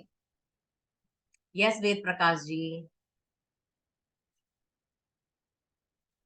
एक्चुअली मैम इस बात में मैं ये बोलना चाहूंगा कि मेन चीज ये होती है कि कम्युनिटी या आपकी खुद की नॉलेज नहीं होती है जब तक हम सब कुछ खा लेते हैं, है ना। पता नहीं होता है। और बिस्किट भी खाते हैं, और जैसे हम कहीं भी सफर कर रहे होते हैं ना, तो सबसे ज्यादा आपने देखा होगा ट्रेन्स वगैरह में तो कोल्ड ड्रिंक्स और चिप्स, बिस्किट या केक जो आता है वो, है ना, या फिर कचौरी और समोसे, है ना। ये ऑप्शन जब तक हमें नहीं पता था, अब जब हम कहीं भी ट्रेवल कर रहे होते हैं तो घर से खाना लेके ही जाते हैं, और जो भी कुछ बना के ले जाना है घर से ही लेके जाते हैं। स्प्राउट्स ले जाना है या चने पैक करके ले जाने हैं। और ऐसा मान लो हम कहीं भी जाते हैं, चने तो फिक्स ही हो गए, लाइफ में ऐसे ऐड हो गए कि चने और पानी की बोतल ये तो हर समय बैग में होती है ना। तो ये पता चल गया। दूसरी बात, ऑप्शन, हम मार्केट में निकलते हैं, भूख लगी हमें तो सबसे पहले नजर जाती है यार क्या खाएं।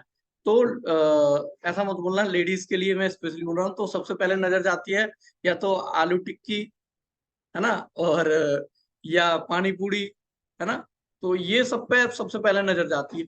वहां हमारे पास ऑप्शन भी होते हैं, उसकी जगह हम फ्रूट्स भी ले सकते हैं, पर हम उस चीज पर न जाके पहले वहां जाते हैं, क्योंकि वहां की जो स्मेल आ रही है ना, वो माइंड में सेट है कि खुशबू आ रही है, अच्छा लग रहा है और कुछ अच्छा अच्छा बन रहा है ना। तो ये होता है, वहां से धुआं उठा, नाक में गया और वहां की खुशबू मिली और माइंड चेंज हो गया। तो वो चीजें हैं। अब पता चल गया तो वो चीज हम नहीं खा रहे हैं। और मैं काफी दिन से बिस्किट पहले भी ज्यादा पसंद नहीं थे, नमकीन थोड़ा बहुत खाते थे, तो अब वो भी बंद है। तो ऐसा नहीं है कि अब मैं नमकीन नहीं खा रहा हूँ या बिस्किट नहीं खा रहा हूँ तो कुछ हो जाएगा। क्यों हो जाएगा, वो चीज से बच गए ना, हम हेल्दी कुछ खा रहे हैं, है ना। ड्राई फूड में बादाम भी ले सकते हैं ऑप्शन में, काजू भी ले सकते हैं जिनका वेट ठीक है, और अखरोट वगैरह ले सकते हैं, है ना। और इस एज पे तो जैसे ललित सर एक बात बताऊंगा मैं कि मेरे फादर भी करीब 70+ हैं, ठीक है। और उनका बचपन से ही खान पीन ऐसा रहा है कि वो फिट है। मैं कभी भी उनकी एज चेक करता हूँ ना मशीन में, मैंने फर्स्ट टाइम अपनी एज, मैं बता रहा हूँ, मैंने चेकअप किया था अपना, मैं अपने आप को फिट समझता था। मेरी एज वहां पे 56 ईयर आ रही थी, ठीक है। और मैंने पिताजी का चेकअप किया अपने का, उनकी 52 एज आ रही थी। तो मैं चौंक गया, मतलब पिताजी की एज कम है और मेरी एज इतनी ज्यादा है। ऐसा क्यों? क्योंकि मेरी लाइफ स्टाइल अलग थी। उनका शुरू से, वो बताते हैं मेरे को कि जब भी, जैसे अभी तो क्या सब ऑनलाइन हो गया, पहले वो सैलरी लेने के लिए कहीं जाते थे दूर, यहाँ अछनियार स्टेशन पर जैसे पोस्टिंग है, आगरा में पोस्टिंग है, तो सैलरी लेने जयपुर या बांदीकुई जाते थे। पहले आगरा डिवीजन नहीं था, रेलवे में थे मेरे पिताजी।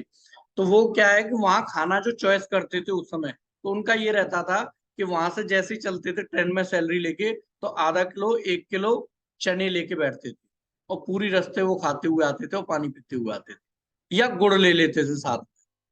ये रहता था। आज भी उनको ये नहीं पता बाहर का फास्ट फूड मतलब कि कुछ नहीं खाते। कुछ भी हम घर पे कभी ले भी आते हैं अपने टेस्ट के लिए और उन्हें देने जाएं तो वो साफ मना कर देते हैं कि भैया आप लोग ही खाओ, मैं नहीं खा रहा। तो घर की उन्होंने दाल रोटी सब्जी जो है वो, दूध और चने और या फ्रूट्स, ये ही रखा। और मीठा भी उन्होंने कभी बाहर का नहीं खाया। पहले तो ये है, अब तो बंद ही है काफी समय। तो पहले क्या होता था, घर में जो मावा बनाया और उसका घर में ही बना लिया, या जो लड्डू बनवाते थे वो मम्मी से, तो वो बनवाते थे आटा गूंद के, आटे में कुछ ड्राई फ्रूट वगैरह डाल के, ये सब, है ना। तो उन्होंने आज तक बाहर का नहीं खाया। वो बिस्किट भी नहीं खाते, नमकीन भी नहीं खाते और कुछ भी चीज नहीं खाते। तो फिट हैं, आज भी बिल्कुल फिट हैं और कोई दिक्कत नहीं हो। और डॉक्टर के पास कभी गए नहीं। उनका जो रेलवे में मेडिकल फैसिलिटी मिलती थी तो उसके लिए कभी गए नहीं। वो ये कहते हैं कि आज तक यूज हुआ ही नहीं उसका। तो ये सारी हमारे माइंड पे सेट होती है। उन्होंने कभी बाहर का टेस्ट लिया ही नहीं और ना आज भी लेते हैं। ये होता। Over to you ma'am. Thank you Ved Prakash ji, काफी अच्छा आपने एक्सपीरियंस शेयर करा। मैं गुलाब जी को हाईलाइट करूंगी नेक्स्ट। यस, हेलो गुलाब जी, कैसे हो आप? Good morning. Good morning. मेरा भी रिजल्ट पहले बहुत खराब था, अब सुधर गया, सही हो गया। कल थोड़ा जुम्मा, आवाज नहीं आ रही। कितना वेट लॉस हो गया मैम आपका? मेरा 17 किलो। 17 किलो कितने महीने में? वेट तो 3 महीने में ही गिरा था, अब 2 महीने से तो अटका पड़ा है, बिल्कुल भी नहीं जा रहा। 3 महीने में 17 kg लॉस करा है। और ये अटका क्यों पड़ा है, तो उसकी एजुकेशन आपको मॉर्निंग के सेशन में मिलेगी, है ना। और अपने WPL मीटिंग, जो कि अपना पर्सनल ग्रुप चलता है, तो वहां पे आपको अपने आप देखो, आपके इंच लॉस हो रहे होंगे, आपकी मसल स्ट्रेंथनिंग बढ़ रही होगी आपको। और आप ही बताओ आपको कितने बेनिफिट मिले अभी इन 4 महीनों? इसमें बहुत मिले मेरे को। बिल्कुल शरीर भी हल्का हो गया, चलने फिरने में। सीढ़ियाँ चढ़ती थी तो सांस भरता था, वो रेलिंग पकड़ पकड़ के चढ़ती थी, टंकी देखने जाती थी ना तो रेलिंग पकड़ पकड़ के जाती थी, और अब बिना रेलिंग पकड़े चल जाती और आ जाती, सांस नहीं भरता। और नीचे नहीं बैठ सकती थी मैं बिल्कुल ही, किचन में भी चेयर रखती थी तो अब मैं नीचे बैठ जाती हूँ, आराम से बैठ सकती हूँ आधा घंटा 1 घंटा। ये बिल्कुल नहीं बैठा जाता मेरे से। और बहुत फायदा हुआ, मतलब पेट में शरीर हल्का हो गया, बाहर निकलते तो सब कहते हैं ये क्या हो गया, कोई बीमारी हो गई क्या, ये कोई खाना नहीं देते क्या, कोई झगड़ा हो रहा है क्या, कैसे बिल्कुल ऐसे हो गया आप। क्योंकि क्योंकि उन्हें नहीं पता कि वेट लॉस भी होता है।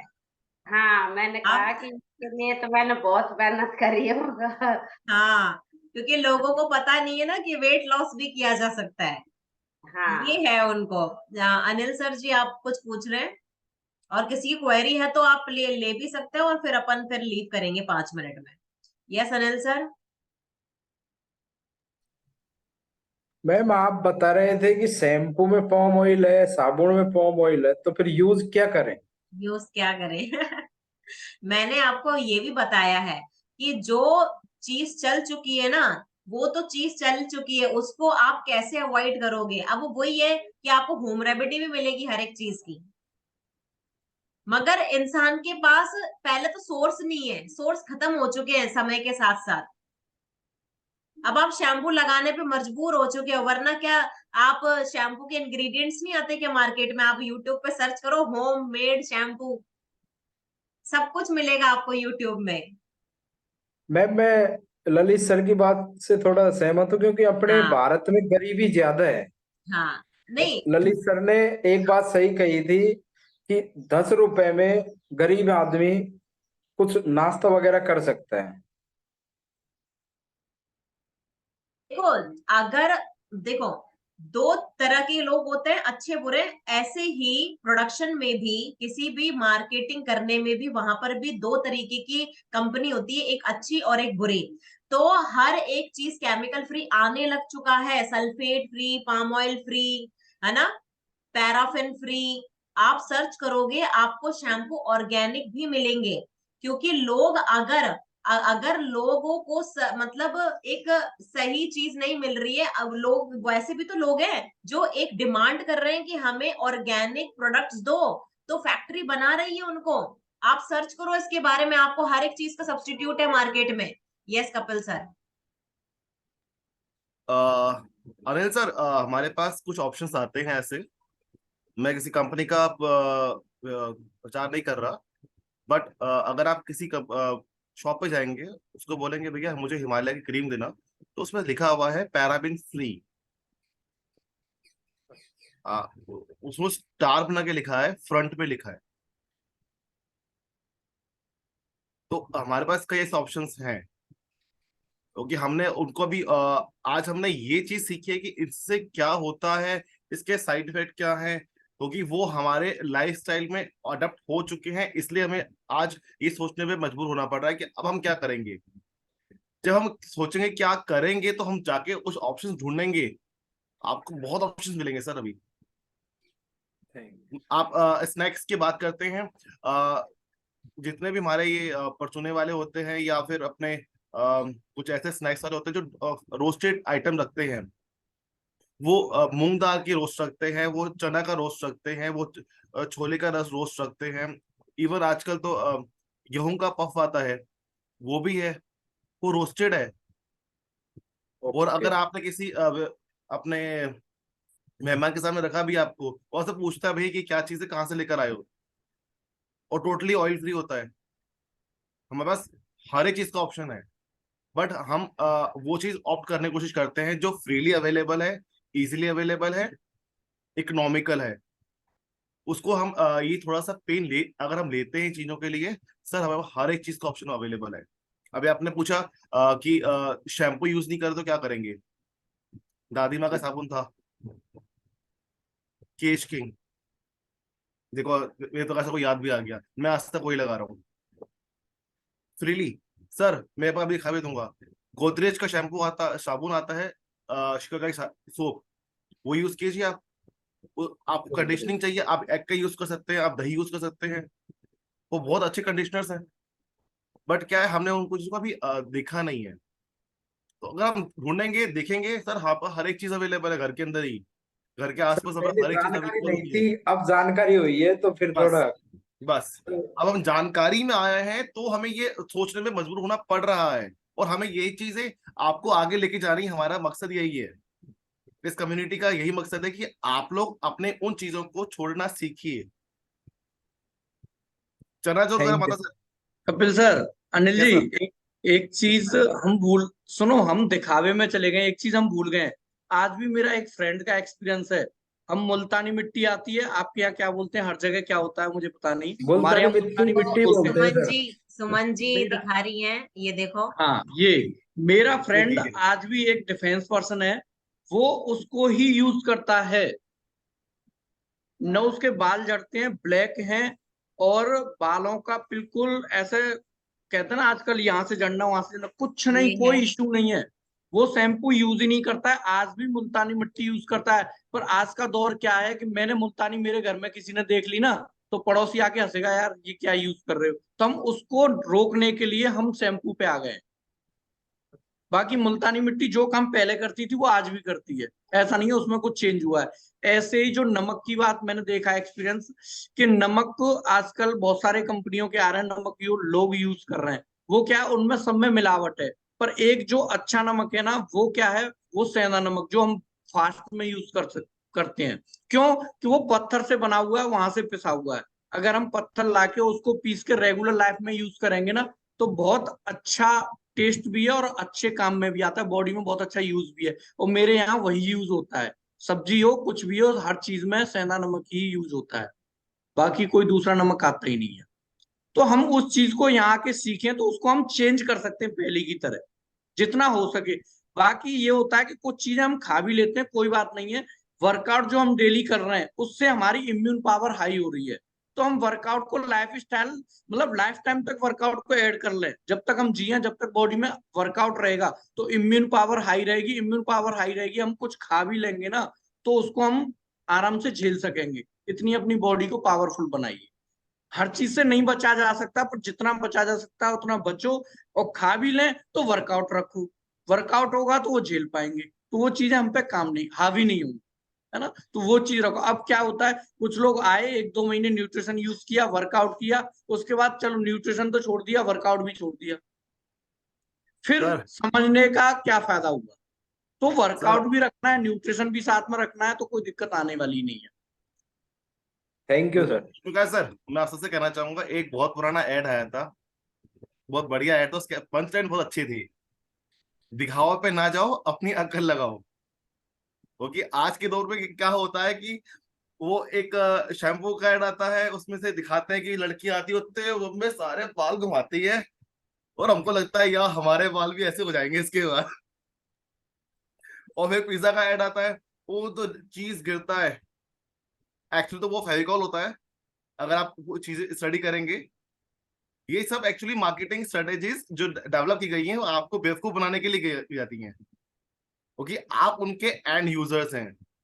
अगर आपने उस चीजों को छोड़ दिया तो वो कंपनी चल नहीं पाएंगी, वो बर्बाद हो जाएंगी। इसलिए आपको अच्छे से बेवकूफ बनाया जाता है, और इस बेवकूफ बनाने के लिए वो करोड़ रुपए खर्च करते हैं। और जिस को एज ए एडवर्टीजमेंट जो यूज कर रहे हैं, जिस भी एक्टर को या किसी को, वो कभी यूज नहीं करते इन चीजों को, वो कभी यूज नहीं कर रहे। और यही टाइम जब मैगी पे केस हुआ था, यही चीज उधर ऑप्शन उठाई गई थी कि आप लोग मैगी का ऐड कर रहे हो, क्या आप खुद खा रहे हो? इसी एक एक्टर ने नहीं कहा था कि हम ये खाते हैं, हम कभी नहीं खाते थे वो। इसलिए अभी मैगी के ऐड में एक्टर्स नहीं आ रहे हैं, अगर आप देखेंगे सिर्फ लोकल एक्टर्स आते हैं, कोई ब्रांडेड वो नहीं आता। आप किसी शॉप पे जाते हैं और बड़े बड़े होर्डिंग होते हैं। मैं खुद शॉपकीपर हूँ, एक ऐड लगाने का मुझे पैसा मिलता है महीने का 500 रुपया, इसलिए वो ऐड, वो रैक्स वहां रखी जाती हैं ताकि आप लोग बेवकूफ बने।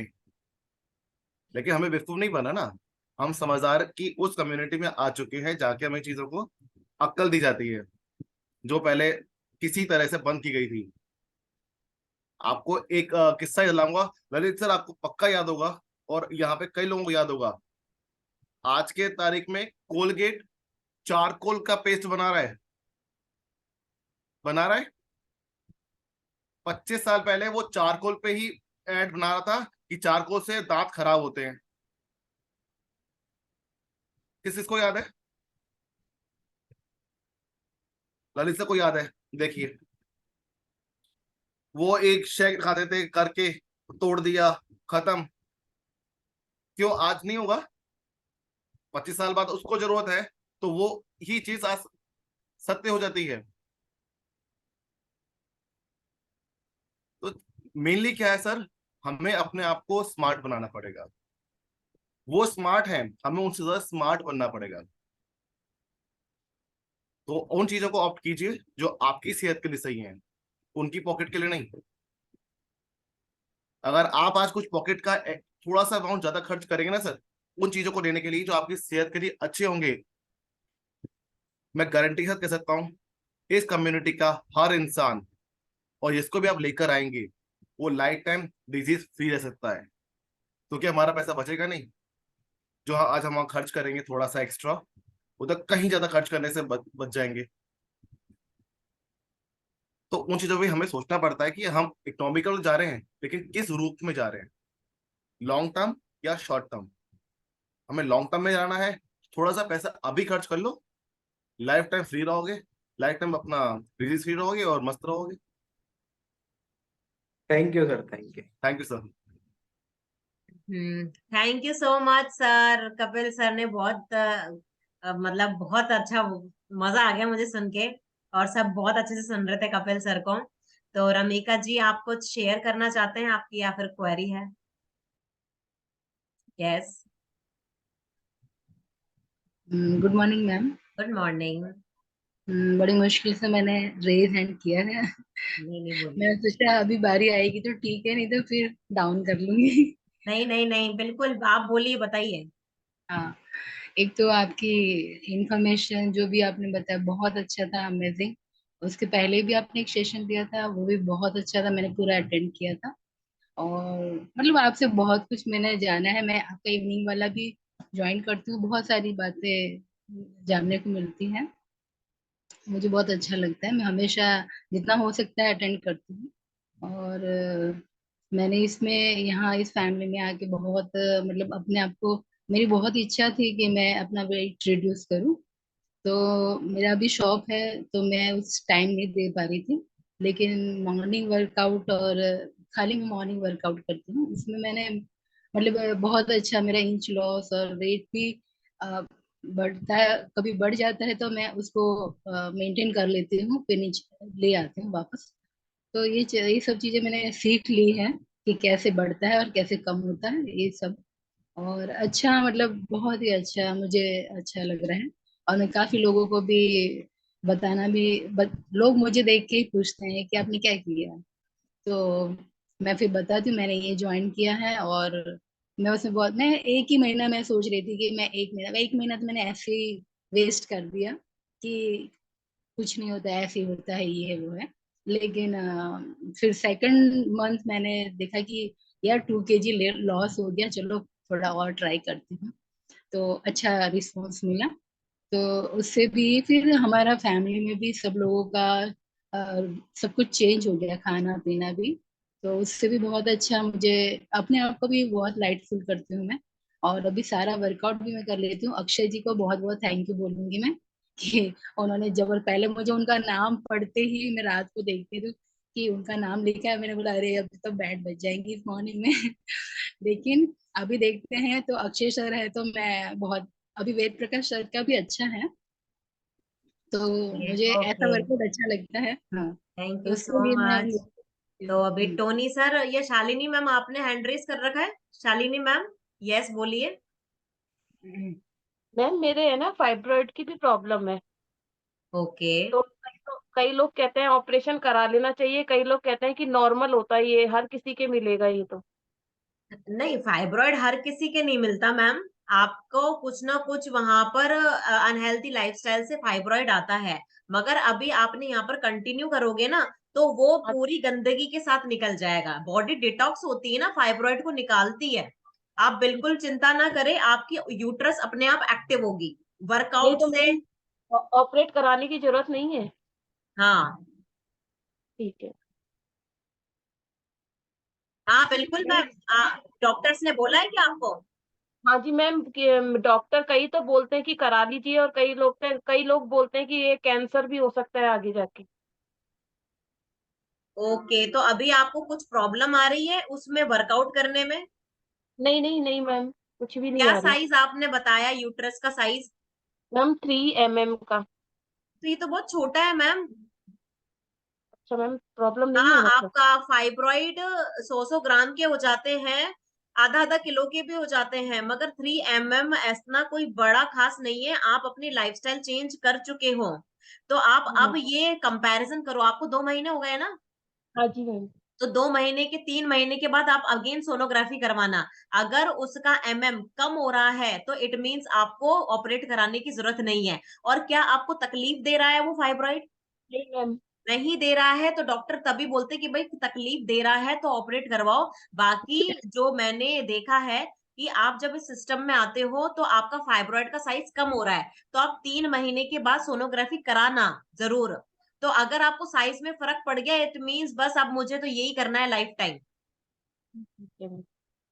Thank you ma'am. Thank you ma'am. हाँ जी टोनी सर, बताइए।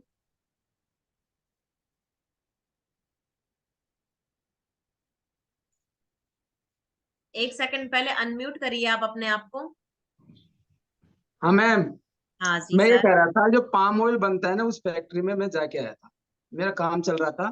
तो असिस्टेंट से मैंने बोला ना कि अरे फैक्ट्री मेरे को दिखाओ यार, तो वो मेरे को ले गया। तो वहां पे बड़े बड़े ट्रक आ रहे थे, अपने जो चावल की घास होती है ना, उसके भर भर के ट्रक आ रहे थे उसमें। मैंने कहा भाई ये ट्रक क्यों आ रहे हैं इतने भरने को, जलाने के लिए आ रहे होंगे, इसमें कोई काम आता होगा। तो मैंने अंदर जाके, मेरे को उसने दिखाया तो मैंने देखा बड़े बड़े टैंक उसमें। तो वो घास को उसके अंदर डालते थे, तूड़ी को, उस तूड़ी को छड़ा के, और उसका जो पानी होता था ना, उसका पाम ऑयल बनता था। तो उसमें इतनी स्मेल आ रही थी, बदबू आ रही थी, मैं वहां थोड़ी देर भी टिक नहीं सका। मैंने कहा भाई ये ऐसा क्या है इसके अंदर, बस इसी से पाम ऑयल बनता है इसमें। उसके बाद में मैंने देख लिया कि भाई पाम ऑयल इससे बनता है, तो मैंने बिल्कुल छोड़ दिया उसको खाने। मैंने कहा भाई अपने तो सरसों खरीदो 2 बोरी, और उसका तेल निकला कर उसको यूज करो। मैं मगर उसको देख लेना अपन, तो हकीकत में नहीं खाया उसको। इतनी मतलब बदबू उसके अंदर, उसको सड़ाया जाता था घास को पूरी को, चावल की जो तूड़ी होती है ना, उसको सड़ा के उसका पाम ऑयल बनता है। मैंने खुद ने आंखों से देखा उसको। उसके बाद में मैंने तो बिल्कुल बंद कर दिया, 2-3 साल से सरसों खरीदते हैं, उसका तेल निकला कर उसको यूज करते हैं। तो यार आपके पास सर, ऑप्शन रहता है, मैं यही बता रही हूँ ना कि आप कच्ची घानी में जाइए। आप आपको वहां पर मिलेगा, आपको तेल वहां पर, है ना, कच्ची घानी सरसों का तेल। और उसमें भी मत जाइए आप, जो ये कंपनीज एडवर्टाइज करती है कि हमारा सरसों का तेल ऑर्गेनिक है। ऑर्गेनिक सरसों का तेल तो कच्ची घानी आपकी जो घर के पास है वही मिलेगा ऑर्गेनिक तेल। ठीक है, तो अब देखो डिस्कशन तो होता ही रहेगा, बाकी टाइम का भी ध्यान रखना है अपन को, है ना। तो अपन नेक्स्ट सेशन में, यस ललित सर एक लास्ट क्वेश्चन है, हाँ बताइए। मेरा मेरा सिर्फ कहना ये है कि आपने और ये अक्षय सर ने, वेद प्रकाश सर ने और कपिल सर ने जो भी रिसर्च कर रखी है, अगर आप इसको अपने ग्रुप में डाल दें तो बहुत अच्छी होगी। हम लिख के रख सकते हैं और उसकी उसको उसको अपना सकते हैं। मेरी सिर्फ यही रिक्वेस्ट है लास्ट में बस। Okay sir, okay. हाँ जी, यस कपिल सर। पहले अक्षय सर से बात करते हैं एक बार। हाँ सर, अक्षय सर।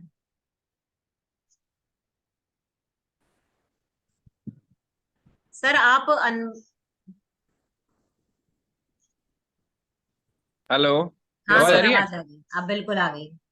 सर इसमें ना हमने कोई बहुत रिसर्च तो करी नहीं है ना। बस इतना अपने को ध्यान रखना है कि हम जो भी प्रोडक्ट खरीदे हैं, ठीक है, उसके शुरू के 5 इंग्रेडिएंट चेक करें। ठीक है, अगर पाम ऑयल उनके शुरू के 5 इंग्रेडिएंट्स में कहीं भी नजर आता है तो वो आपकी जो लिमिट है बॉडी की उसको पचाने की या जो भी अलाउबल लिमिट्स है उसके पार हो जाता है। ठीक है, तो अगर 5 इंग्रेडिएंट्स में वो मिलता है तो आप अवॉइड करें उन चीजों को। ठीक है, और दूसरी चीज, पाम ऑयल कई नामों से, बहुत सारे नाम हैं जिनके उससे मिलता है, राइट। कई जगह पे एडिबल वेजिटेबल ऑयल के नाम पे मिलेगा, कुछ जगहों पे हाइड्रोजिनेटेड के नाम पे मिलेगा, राइट। तो बहुत सारे इस तरीके से नाम अलग अलग लिखे होंगे, बस थोड़ा सा लेबल देख के करेंगे तो कॉन्शियसनेस आनी चाहिए। ऐसा नहीं है कि आपने आज 2 बिस्किट खा लिए, 1 बिस्किट पैकेट खा लिया तो कुछ हो जाएगा। चीजें रेगुलर कंटिन्यूस आपकी हैबिट में आने से प्रॉब्लम होती है, राइट। तो बस इतना ही सा ध्यान रखना है, हैबिट किसी चीज की पड़ने नहीं देना है, और कॉन्शियस होके लेवल देख के खाना है, बस दैट्स इट। इतना ध्यान रखेंगे तो सब कुछ ओके है। अच्छा सर, मैं सबसे पूछना चाहूंगा, किस किस को बिस्किट खाना है? आपको? तारा जी को खाना है? नहीं, हाँ, वो मुझे तो भी खाना किसी है। और के लिए है। मुझे भी खाना, कोई बात नहीं, मुझे भी खाना है। और ले साहब ने कहा मुझे भी खाना है। हमारे आसपास कहीं ना कहीं एक ऐसी भट्टी होती है ना जहाँ बिस्किट बनते हैं, वहां अपने घर की चीजों को देख करके आप बिस्किट बनवा लीजिए। यस, ये एक बहुत अच्छा ऑप्शन है। और कुकीज आप घर पर बना सकते हैं। आपको यूट्यूब में बहुत सारे ऑप्शंस मिलेंगे कि आप घर पर, अरे लड्डू खाओ ना, मूंगफली की चक्की खाओ ना, चक्की तो है बिस्किट। भाई बिस्किट नाम क्यों पड़ा? बिस्किट आपको बस प्रिजर्व करती है, वो चीज प्रिजर्व रहती है। वो एक बिस्किट आप 6 महीने के बाद खा सकते हो, मगर जो घर की चक्की होती है उसको आप 1 महीने के तक की बना लो आप और खाते रहो उसको। चक्की जो पुराने जमाने में बाजरे की चक्की बनती थी, है ना, आटे की चक्की बनती थी, और पताशी के शेप में बनाती थी ना, गुड़ डाल के आटे में और उसको तेल में तल लो, अरे 1-2 महीना चलती है वो आराम से। तो बिस्किट भी लाओगे तो 15 दिन में आप बिस्किट खाते ही हो। अरे छूटता है क्या वो बिस्किट? उसी दिन खत्म हो जाता है। तो आप तो चक्की तो 1 महीना चलेगी, बाजरे की टिक्की चलेगी, और मूंगफली की चक्की, तिल की चक्की। अब तो आ चुका है भाई सर्दी, अब तो चक्कियां बना बना के रखो, सर्दी में तो 2 महीने तक भी वो पड़ी रहेगी तो खराब नहीं होगी। तो बिस्किट का ऑप्शन मैं, हाँ भाई, मैंने अपनी लाइफ से बिल्कुल निकाल दिया है इस सिस्टम में। जब से मैं आई हूँ, लड्डू और तिल की चक्की खाई है मैंने, और मैं अपने बच्चों को भी वही खिलाती हूँ। मेरे बच्चों ने मैं देती नहीं हूँ बिस्किट्स। तो जैसी आपकी लाइफस्टाइल वैसी आपकी बच्चों की लाइफस्टाइल, जैसा आपका माइंडसेट वैसा आपका बच्चों का माइंडसेट होगा। और बहुत इजी हो गई है। नो मैगी, नो कोई कोई पैक्ड फूड्स नहीं है, मगर मैं कितनी आसानी से अपने पूरे लाइफस्टाइल को जी रही हूँ। अब ज्यादा आसान हो गया है। अब मुझे हर एक चीज को खरीदने, अरे आप खरीदने जाते हो तो टाइम वेस्ट होता है कि नहीं? उतने में तो चक्की बन जाती है घर में। तो ये चीजें हैं जो आपको समय लगेगा समझने में, बस इतना है, आपको टाइम देना पड़ेगा। यस तारा मैम, अब ये लास्ट है, अब अपन लीव करेंगे। मैम मुझे ऐसे पूछना है, राइस ब्रेन ऑयल सही होता है क्या, खराब होता है वो भी? क्या? Rice bran oil? Rice bran oil भी सही, सर्च करें, आप उसको सर्च करें, राइस ब्रान ऑयल नहीं होता सही। आपको हर एक चीज की नॉलेज, देखो आपको सेल्फ स्टडी करनी पड़ेगी। सीधी सी बात है, सेल्फ स्टडी करो। यूट्यूब पे, गूगल पे सब कुछ अवेलेबल है। ठीक है, सेल्फ स्टडी करो, यहाँ आकर के उसका रिजल्ट शेयर करो, उसके बारे में आप बताओ ना लोगों को। हमने क्या करा 3-4 साल, सेल्फ स्टडी करी है। ठीक है, सरसों का तेल यूज करो आप, मूंगफली का, कच्ची घाड़ी का तेल यूज करो। कच्ची घाड़ियां बहुत है, उसको बंद होने मत दो।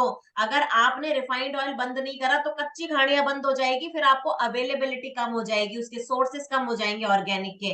तो आप चुनो उसको, आप चुनो कच्ची घाड़ी को, तो आपको कच्ची घाड़ी से तेल मिलेगा। आपने ही बंद कर दिया तो कच्ची घाड़ी बंद होगी।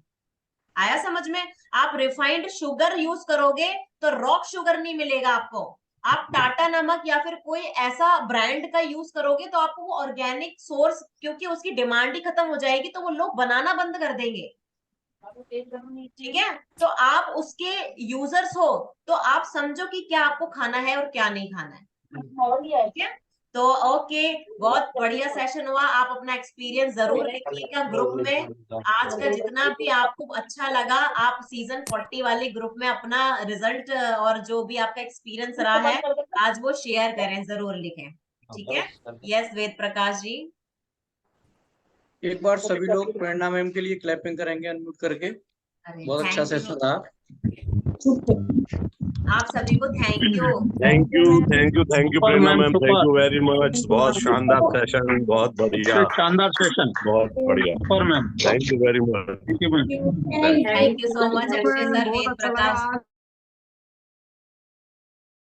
कोई भी मैं मतलब एक हाथ से ताली नहीं बजती है।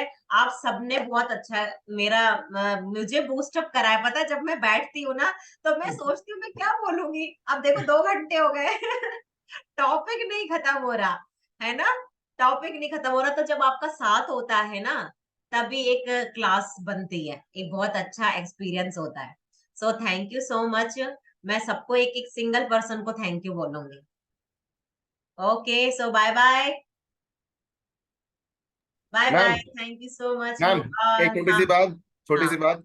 हाँ आप सबको आज सेशन बहुत अच्छा लगा, क्योंकि आज सब आप कैमरा ऑन करके पूरा फोकस से देख रहे थे। अगर आप सब कैमरा ऑन करेंगे ना तो आपको खूब सारे अच्छे सेशंस मिलने वाले हैं। और इसी के साथ यह सभा समाप्त होती है।